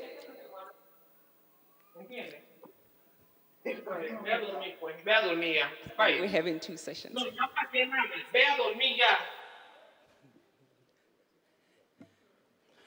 Right. In our efforts to close the talk shop and open the workshop, we will do well to consider the necessary capital investment required to carry out this noble responsibility. And in my opinion, perhaps capital investment in the form of reparations may be considered to be a low-lying fruit, considering the systemic oppression, murder, and violence that has been meted against the African people on the continent and elsewhere. Revolution is very expensive, my brothers and sisters, and governments in their current state are an extension of the imperialist machinery. Therefore, it will be in our best interest not to place reliance on their timelines for our emancipations. There is a need to formalize a governance structure to streamline the operationalization of the Black Star Line through elective committee members, and this committee will need to engage the Association of African Maritime Administration, which is already underway, and the chairmanship of that organization sits in Nigeria with the secretariat in South Africa. And the aim of this is to strengthen cooperations at regional, continental, and intercontinental levels, and also to lay a firm foundation for regular consultation to enable African maritime administrations to build joint positions on issues of common concern in the maritime sector, and also to promote sharing of best practices among the African maritime industry. Administration. There's currently about 35 out of 54 states of the African continent who are signatory to this association. And so, just in conclusion, the work ahead is great. As Africans in the continent and elsewhere, we must never underestimate our capacity and ability to collaborate and to collaborate in masses. We've seen how all forms of our struggles advanced through mass movements. We need to mobilize the entire Pan-African communities beyond Rastafaris. We do give thanks and acknowledge that Rastafari has been the historical torchbearers of Marcus Garvey's ideals, yet we need to recognize that historical limitations faced in this peculiar community, thus making it impossible for the Rastafari community to carry this historical mandate alone. I wish to end off with the wise words of Marcus Garvey: Africa for Africans at home and abroad. Furthermore, he said, if you haven't the confidence in self, you are twice defeated in the race of life.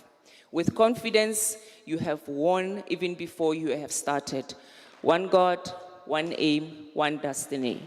Ja, Amandla. I give thanks.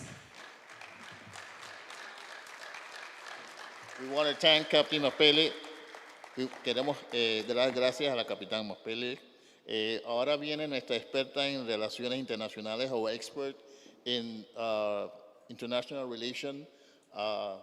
We would like to ask Mama Pearl Forbes to come forward. Mama Pearl Forbes.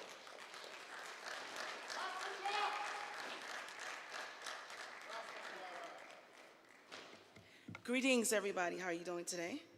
I'm going to make this very short because I know we have to go, but I cannot come here without saying, greetings, Mama Africa. How are you? I'm feeling fine, and I hope you fine too. So my name is Pearl Forbes, originally from Liberia, West Africa, but live in Raleigh, North Carolina. I'm excited and honored to be here in front of all of you great people. In Liberia, we say, hello, how y'all doing today? Y'all all right? So we're gonna learn. Now, I have a script, but I'm not gonna go by it, so please forgive me. Liberia, as we all know, was the first African country to gain its independence. Marcus Garvey had planned to come to Liberia. My father was the Chief Justice of Liberia from 1994 to 1996. He passed away about 18 years ago. So just the fact that his daughter, a Liberian, is in Panama in the presence of all of you all, and the Crown Prince, and all the distinguished ladies and gentlemen, is an honor. Our ancestors have already paved the way for us. They ran the marathon, they came on the ship, went back. So we have to continue it. We may not live to enjoy it, but our children's children will. On behalf of my country, Liberia, we welcome everyone to come to Liberia. Liberia is now listed the #1 in marathon for shipping. So now is the time that we as Africans, and I'm gonna hold all other African countries to it, we have to do our part. And our government welcomes you all to Liberia. We're working with RALAK and to my sister Asfia and Ross for having this vision for us to do this. It's no more vision, it's happening right now. On behalf of my organization, the Mama Africa Festival in Raleigh, North Carolina, we have dedicated a building for the Black Star Line that they can come and have an office in Liberia. So we're here to support this organization, support the movement, so we can have something in plan. We have to move forward, come up with a plan, and let's work. The doors is open for y'all in Liberia, so there's no excuse for this. And also, we're gonna plan for next year to have you guys come to Liberia to visit our ports. We do have a new government, and they are in support of this and to make this happen. So again, thank you all very much. I'm keeping this very short because we have to have the Crown Prince speak. So thank you all very much, and on behalf of Liberia, North Carolina, let's make this happen. Marcus Garvey, our ancestors, right now they're smiling on us. Thank you. Thank you, Mama Forbes. I'm told that we're going to look at 2 videos, and then I'm going to ask my co-chair to help me introduce the Prince. 2 videos, and then we'll go on with the Prince. Greetings, Pan-African family in Panama. Saludos, familia panafricana en Panamá. My name is Goyo Mijares. I am a doctor in mathematics and professor at California State University, Los Angeles. Soy Goyo Mijares, soy doctor en matemáticas y profesor en la Universidad Estatal de California. I would like to thank the organizers for this opportunity to briefly give some reflections on education. Quisiera agradecer a los organizadores por permitirme participar brevemente a reflexionarnos sobre educación. I would like, first of all, to thank you for the effort to put together the conference and for the project of relaunching the Black Star Line Company. Quería agradecerles por organizar esta conferencia y por la idea de revitalizar la compañía Black Star Line. I would like to greet His Imperial Majesty Hermian Selassie, and I would like to especially greet my brother Ras Sila. Quería darle las gracias, saludar especialmente a Su Majestad Imperial Hermia Selassie y a mi hermano Rasila. Greetings to all Rastafari community in Panama. Saludos a toda la familia Rastafari que está en Panamá ahora mismo. Well, with this brief participation, I just wanted to call your attention to the urgent need of having educational institutions based on the African vision and conducted by the African diaspora and Africans all over the world.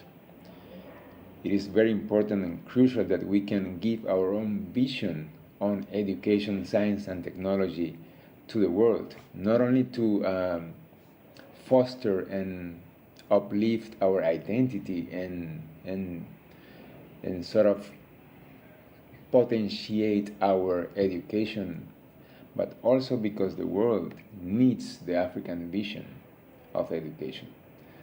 Many of the problems that we have seen lately in the world are related to the fact that there is a lack of the ancient vision on education and science in the way problems are tackled in the world today. And I believe that the African vision must be put in the front of the tackling of those problems.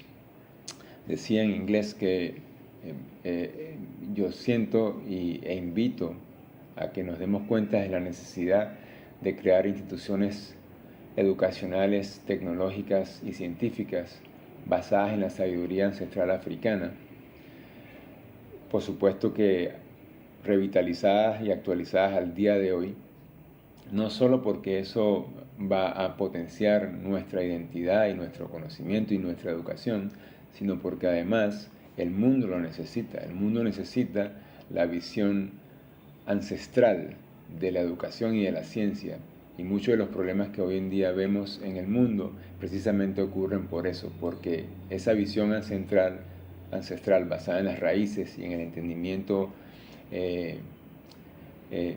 antiguo de la ciencia y la tecnología y la educación, holístico, esa es la palabra que estaba buscando, se ha perdido.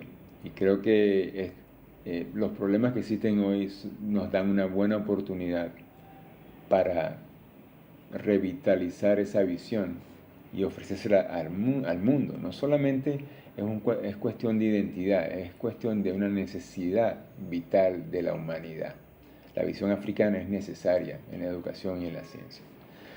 So I wanted to one more time thank you all for allowing me to participate in this conference, at least through this video. And one more time, I want to reiterate the fact that the African vision in education and science and technology is a necessity right now. It's not just a matter of identity, it's a matter of need for the society at large. So thank you very much. Muchas gracias. Todo el amor para todos y espero que la conferencia sea un total éxito. Blessed love. It's indeed a pleasure for me to be able to say a few words to you, comrades, at the ballot 10, the Panama meeting relative to the resurgence of the Black Star Line shipping company. As you know, this is of great significance worldwide. It has been of great significance, certainly during the time of my father in the 20s, etc., as a means to be able to unite African people worldwide. It still is of that significance because it has not really been fully accomplished, as you know, the efforts to sabotage it. So we're here today in order to see, you know, how this can be reconfigured at the present time. It requires our understanding of what has occurred during this period, shall we say 100 years, as well as, you know, how that Black Star Line itself was sabotaged, so that we approach this from the perspective of knowledge and wisdom, as well as skill in terms of reorganization. I won't go, further into that except to point to the fact that it needs a significant amount of preparation, and coming out of your deliberations, you basically need to have an organizing committee of significant expertise, because there are many aspects of this.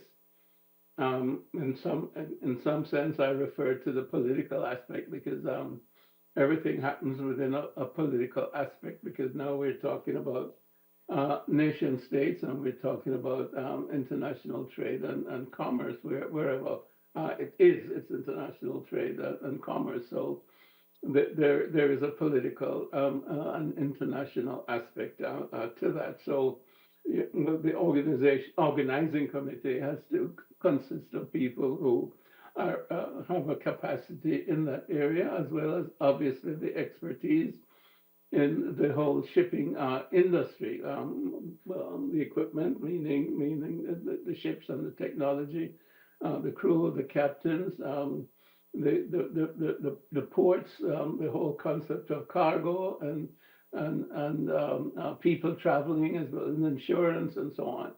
So it's a major industry, and it has to be approached intelligently from that perspective. Now, like everything else, a journey of 1,000 miles starts with the first stride.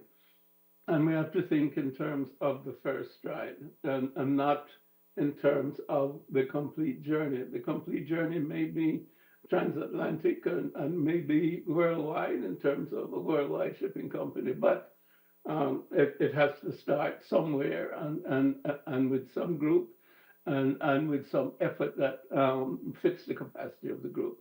My suggestion, therefore, coming out of your conference, you deliberate relative to the Caribbean, particularly almost the Eastern Caribbean, but not exclusively the Caribbean, as a starting point for the effort, because a larger effort requires greater resources, which are harder to come by.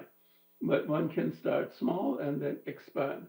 The other aspect of that is that there are other people who are interested in the resurgence of the Black Star Line, shall we say, as a shipping company. They are in different parts of the world, certainly on the continent of Africa. And I think, therefore, that the first step does not need to be in terms of thinking of a transatlantic shipping line. It needs to be where the expertise may be currently that we have on board relative to this particular group. Then that would be, I think, in the area of Central America and the Caribbean. So again, I'm thinking Eastern Caribbean as a great starting point in terms of the deliberations. I think you need to come out of the June 6th, 7th meeting with an organizing committee, therefore, with experts in some of the areas that I've talked about. And, obviously I haven't been exhaustive, but of course I'm very interested in working with you. I think I mentioned that there are other groups that are interested in the Black Star Line. They're in other parts of the world, and they've contacted me. I'm working with them. So, to me, one does not exclude the other. But again, one of the ways in which things will fail is if we think that we are competing with each other as opposed to cooperating with each other.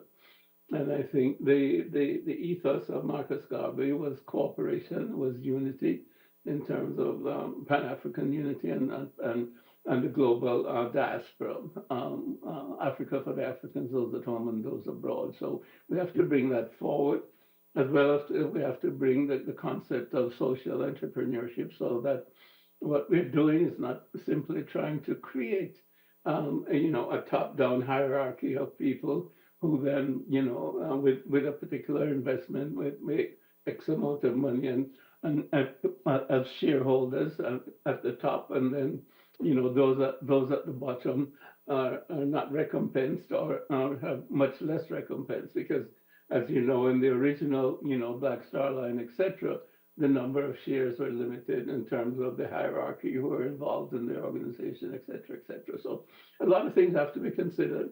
I'm here, I'm available. I'm not able to be with you physically, but certainly the concept of the resurgence of the Black Star Line is one that is dear to my heart, and I hope that we'll be able to work together to successfully move this forward. So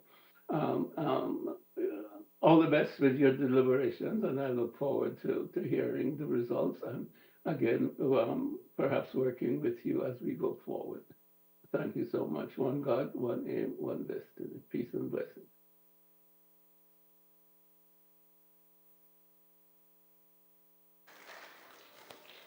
Thank you very much to Dr. Julius Garvey.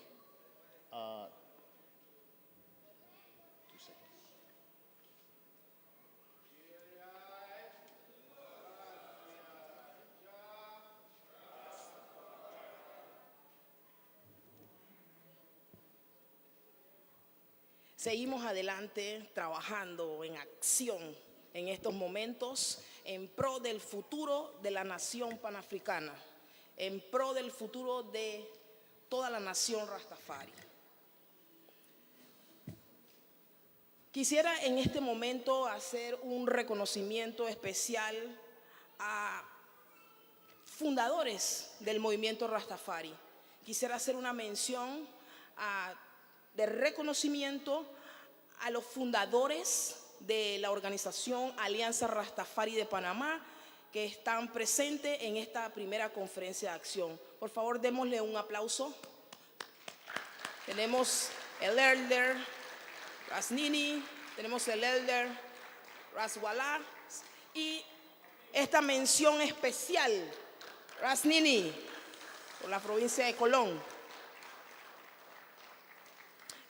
Queremos hacer una mención especial y vamos a pasar el micrófono al honorable elder Ricardo Richards. Un aplauso, por favor.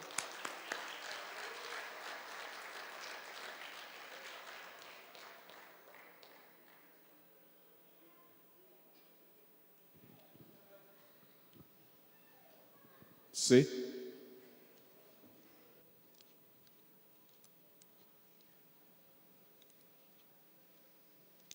Ilya, Selassie, Jah, Rastafari. Muchas gracias, público presente, del exterior, del interior, con todo nuestro amor.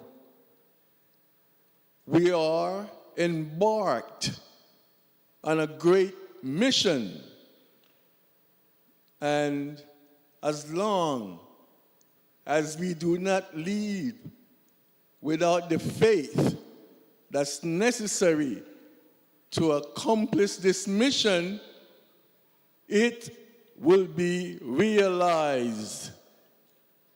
Estamos embarcados en una gran misión y con tal que no perdamos la fe en la propuesta, esta será realizada. Muchas gracias.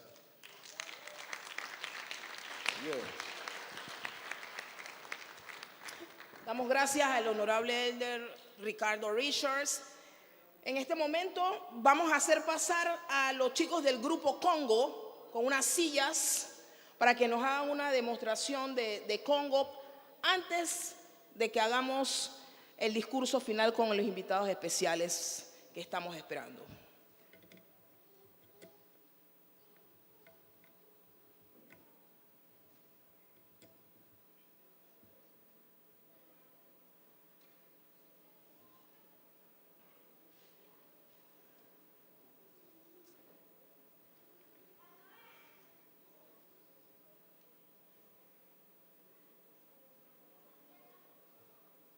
Mientras el grupo Congo se prepara, me gustaría invitar al podium a una persona que ha llegado especial a esta conferencia directo de Etiopía. Está en el público, la señora Beran Makoni de Addis Ababa. Acompáñanos, por favor.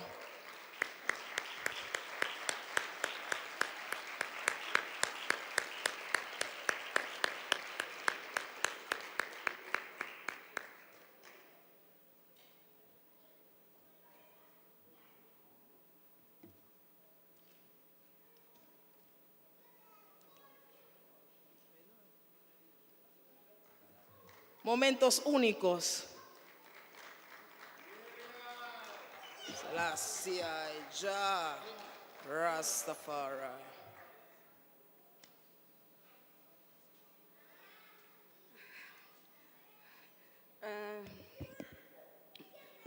በጣም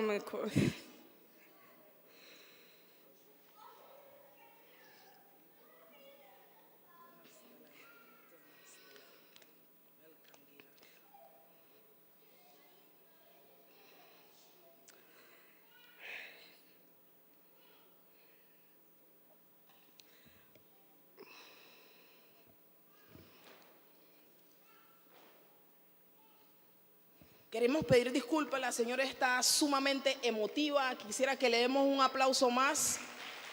Ella llegó a esta conferencia escuchando en las redes sociales, en la televisión y se acercó. Es directamente de Addis Ababa. Bienvenida, tenastelem. መጀመሪያ በጣም ትልቅ ኩራት ነው የሚሰማኝ ምክንያቱም መጀመሪያ በቋንቋዬ ነው የማወራው ምክንያቱም ንጉሥ ኃይለ ሥላሴ መጀመሪያ ቋንቋውን ቢችሉ ሁልጊዜ እያስተረጎሙ በቋንቋቸው ነበር የሚያወሩት ሁለተኛ የማይረሳ ትዝታ አለ እኔ በልጅነቴ 8 ዓመት ነው አክሲደንት መኪና ነበረኝ በ8 ዓመቴ እንደውም የኃይለ ሥላሴ ዘመድ ነበር የገጨኝ መኮንን ሀብተወልድ ማለት ነው መኮንን ሀብተወልድ አንድ ጊዜ ሆስፒታል በራሳቸው ስም የነበረ ሆስፒታል ነበረ ቀዳማዊ ኃይለ ሥላሴ ሆስፒታል እዛ ነበር የተኛሁት እና በጣም የቅርብ ዘመታቸው እኔ እንጃ ያውቁት እንደሆነ መኮንን ሀብተወልድ አው በጣም የሚገርም ታሪክ ነውና በዛን ጊዜ በጣም ትንሽ ነበርኩ 8 ዓመቴ ትምህርት ቤት ሲሆን ነበር ከሞት ነው የተረፍኩት ማለት ይቻላል እና ኃይለ ሥላሴ በዛን ጊዜ ማንም ሰው አልነገራቸውም ነበረ ማንም ሰው አልነገራቸውም ምን አላቸው አንድ ጊዜ አባቴ ሚሊታር ነበር በዛን ጊዜ ሻምበል ነበርና ምን አለ አንድ የሚሊታር ልጅ ገጭተሃል አሉኝ አለ ብሎ መኮንን ሀብተወልድ መጥቶ ነገረ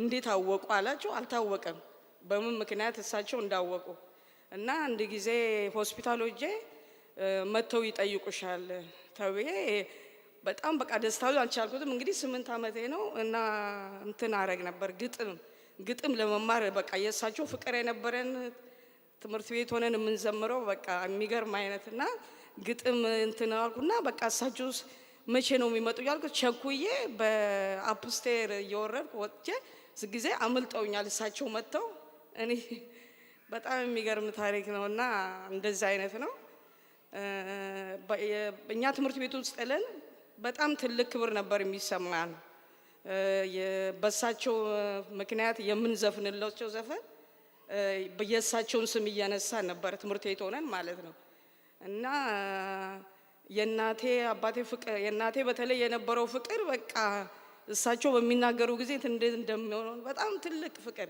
እና እሳቸው የሁላችንም አባት ነበሩ እና ያለው ፍቅር የነበረው ከእናት አባታችን ማለት ይቻላል እና ዲሲፕሊን የነበራቸው በትምህርት በኩል የነበረ በጣም የተለየ ነው ኢንክሉዞ ከአባቴም ጋር ፎቶ አላቸው ሚሊታር ሆኖ ከአንበሳው ጋር ፊት ለፊት ሆነው እና እኔ ፕሪንስ ኤርሚያስን ሁሉ ጊዜ ዩቲዩብ ላይ ነው የማየው አሁን ፐርሶናሊቲ ሳይ በጣም ደስ ብሎኛል እኔ ከግማሽ በላይ እድሜን እዚህ ነው የኖርኩት ፓናማ ውስጥ ነው በ87 ማለት ነው ባለቤቴ ነው ሊማር ፓተርኒና ማለት ነው እና ሁሉ ጊዜ ነግረዋለሁ እኔ እዚህ ሀገር ስመጣ አልለመድኩም እኛ በዲሲፕሊን ያደግነው ሁሉም ጊዜ እንደዚህ ዲሲፕሊን የለም ማለት በቃ ሃይ ዲሲፕሊን በሚሊታር ነው ያደግነው ቤቴም ኢትዮጵያ ስንባል እና እኛ ኢትዮጵያኖች በጣም የሚገርመው መንገድ ላይ እንኳን ስንሄድ አረማመዳችን የሚታወቅ መልክ ሁሉ ነገር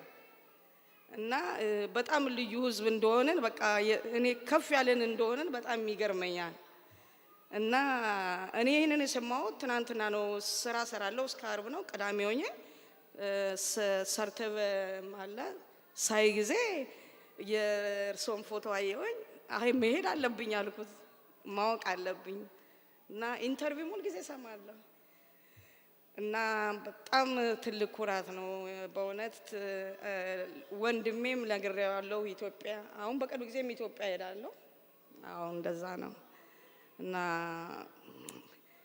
አይ የኛ ንጉስ ማለት ልዩ በቃ ኮምፕሊትሊ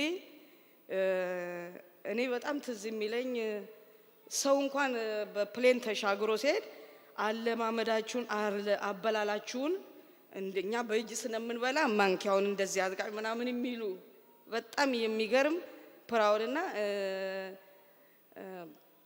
በጣም አዝኛለሁ መጨረሻ ላይ ምንም ልጅ ነበርኩኝ እንትን ያሉ ጊዜ በጣም ገረመኝ በጣም አዝነን በቃ ትልቅ እንደ ትልቅ ሀዘን ውስጥ ነበር የገባነው በሳቸው አሟሟት እንደዚህ አይነት አሟሟት በመሆኑ ማለት ነው ቤተሰቡ ሁሉም የኢትዮጵያ ሕዝብ እና ሁላችንም ከኛ ልብ ጋር ነው የሚኖሩት በእውነት የማይደገሙ እንደሳቸው አይነት ዲሲፕሊን ያለ የማይደገም ማለት ነው ግርማ ጃንሆይ ማለት ነው ብዙ ነገር ባወራ ደስ ይለኛል ግን ያው ጊዜም ስለሌለ እነዚህ ነው እና በጣም አመሰግናለሁ Gracias a todos. Primeramente yo vine a Panamá en 1980, በጣም estaba muy joven, bastante casado con mi esposo Paternina. Yo no voy a dejar a explicar mucho porque no voy a coger mucho tiempo. Yo primera vez la historia parado así hablando frente, ¿no? Estoy muy nerviosa, le disculpo. Me gustaría explicar todo para todos, man. Gracias a todos. Estamos muy orgullosos de mi país, donde nací, que tenemos gran disciplina. El rey Haile Selassie le enseñó, a nosotros era como nuestro padre. Igual, incluso más respeto que tenemos con él. Cuando estamos en la escuela, chica, cantamos por canción de él, con el nombre de él. El respeto, la educación que le daba, totalmente diferente. En el mundo, él no va a repetir nunca más. Nosotros etiopianos también, todo el mundo lo conocen, hasta caminar, la cara, todo. Tú eres etiopiano, me dicen, en el mundo entero caminando. Increíble, somos que se parecemos que nacemos el mismo padre y madre. Estamos unidos para que sepa. Gracias Panamá para ustedes también, para vivir este país maravilloso también. El único un poquito acostumbrado al calor también. Porque la gente empieza con 30 África y Etiopía, muy caliente desean, pero no es. Etiopía es totalmente otro clima, tiene. Entonces, por eso, gracias. No voy a coger mucho tiempo, estoy muy nerviosa, de verdad. Viendo al lado el nieto Haile Selassie, el rey, el príncipe Hermías. Ok.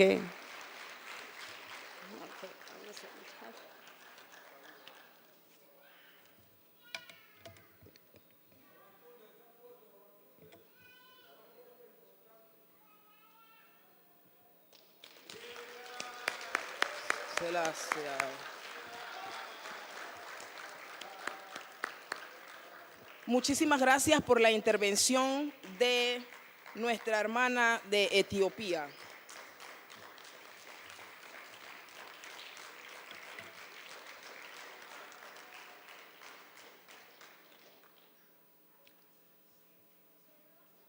El movimiento social afropanameño, en aras del fortalecimiento de nuestra identidad cultural afroantillana, se unifica dentro del grupo Amigos de la Fundación para la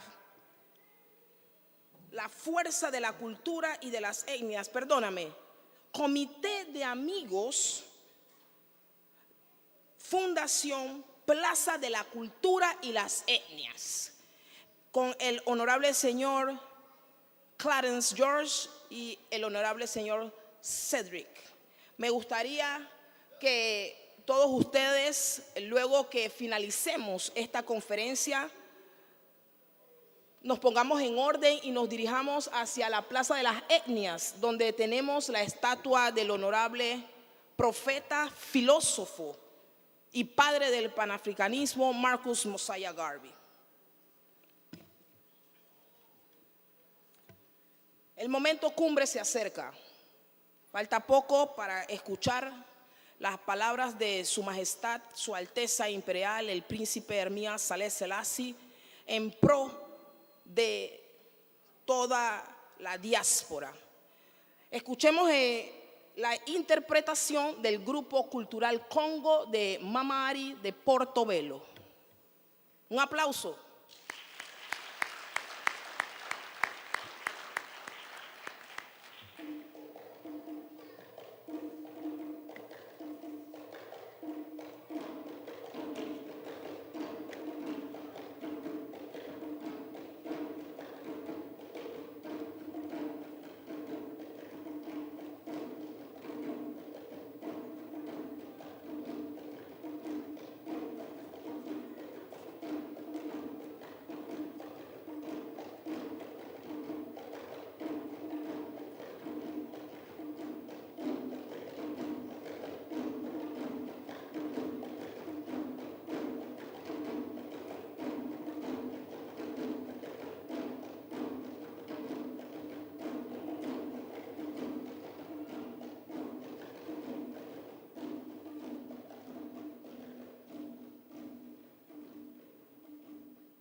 Muchísimas gracias.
Y con esta interpretación despedimos al grupo Congo de Portobelo de Mama Ari. Muchísimas gracias. Otro fuerte aplauso.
por allá, no pasa por enfrente. Así.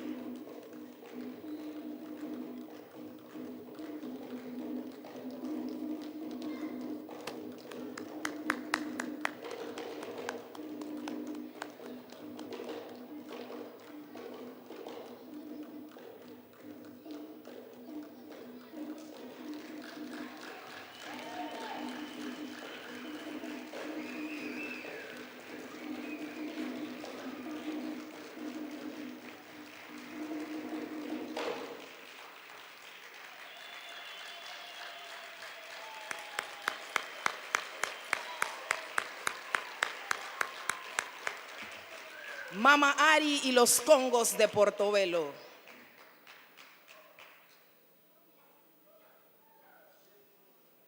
Gracias por su participación. No nos hagamos esperar más. Estamos en el momento cumbre. Vamos a escuchar el discurso de cierre de esta primera conferencia de acción panafricana, proyecto de restauración de la naviera Black Star Line, RALAK 10 Panamá. Quiero que el presidente de la conferencia, el honorable Rey Cisnet, se acerque con nosotros para introducir a su Alteza Imperial, el príncipe Hermías Saleh Selassie, Haile Selassie. Ya, Rastafari, ya, Rastafari, ya, mighty in battle. Muchas gracias, emperatriz. Pero como yo soy siempre travieso y soy cimarrón, le prometo que al príncipe no lo voy a introducir nada, lo voy a presentar. Come along.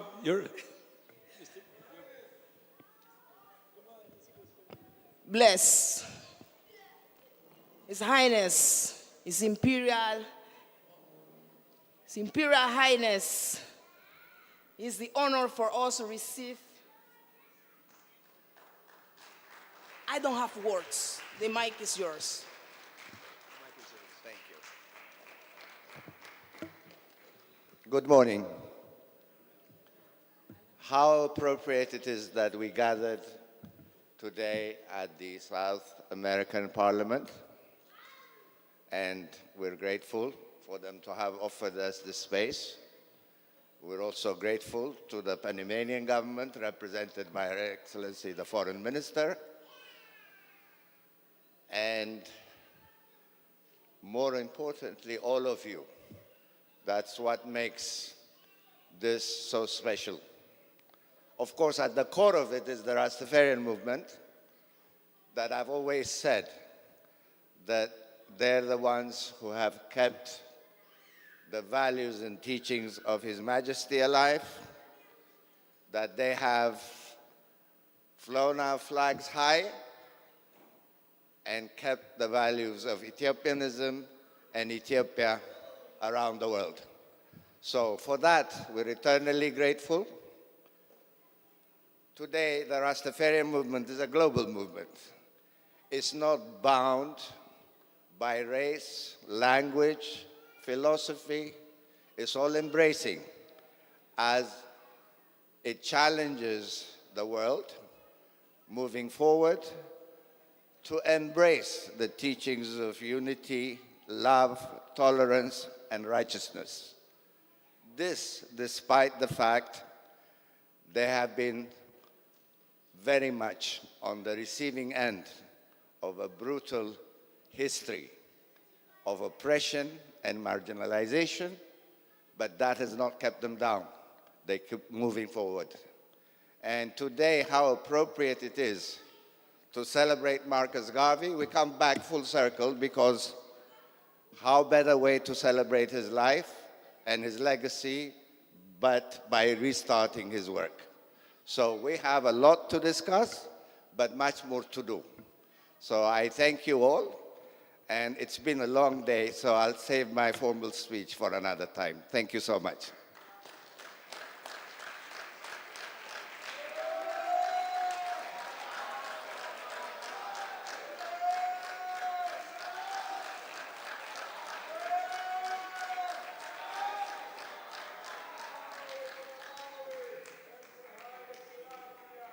Queremos cerrar esta conferencia con el himno de la UNIA. Por favor, tenemos el himno, el Rastafari Anthem, el UNIA Anthem.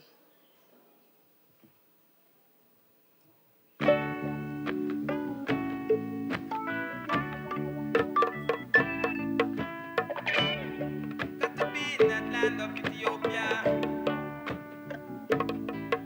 it's the black man kingdom.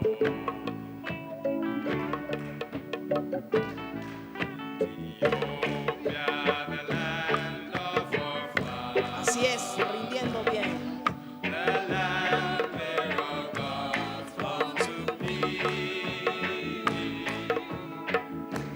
Like these do I swiftly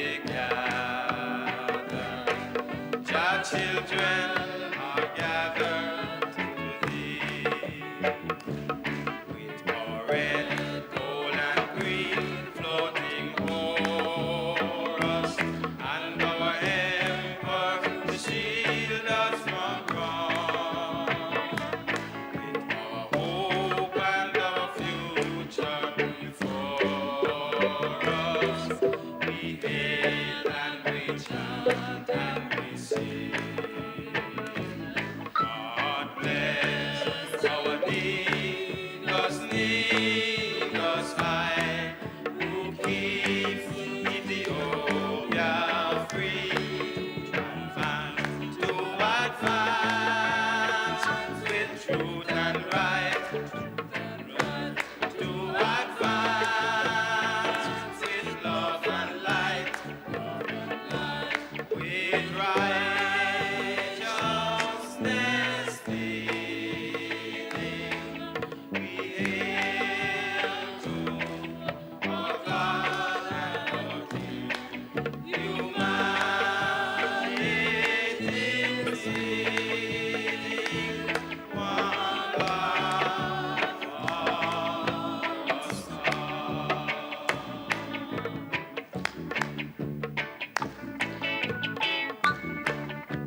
Rastafari de Panamá y la Unión Rastafari de Carolina del Norte presenta Rastafari Asian. Muchísimas gracias por su presencia y Nos dirigimos hacia la entrada. Tenemos ubicado el bus para dirigir a los invitados a que nos acompañen a poner las ofrendas florales en la estatua de Marcus Mosiah Garvey.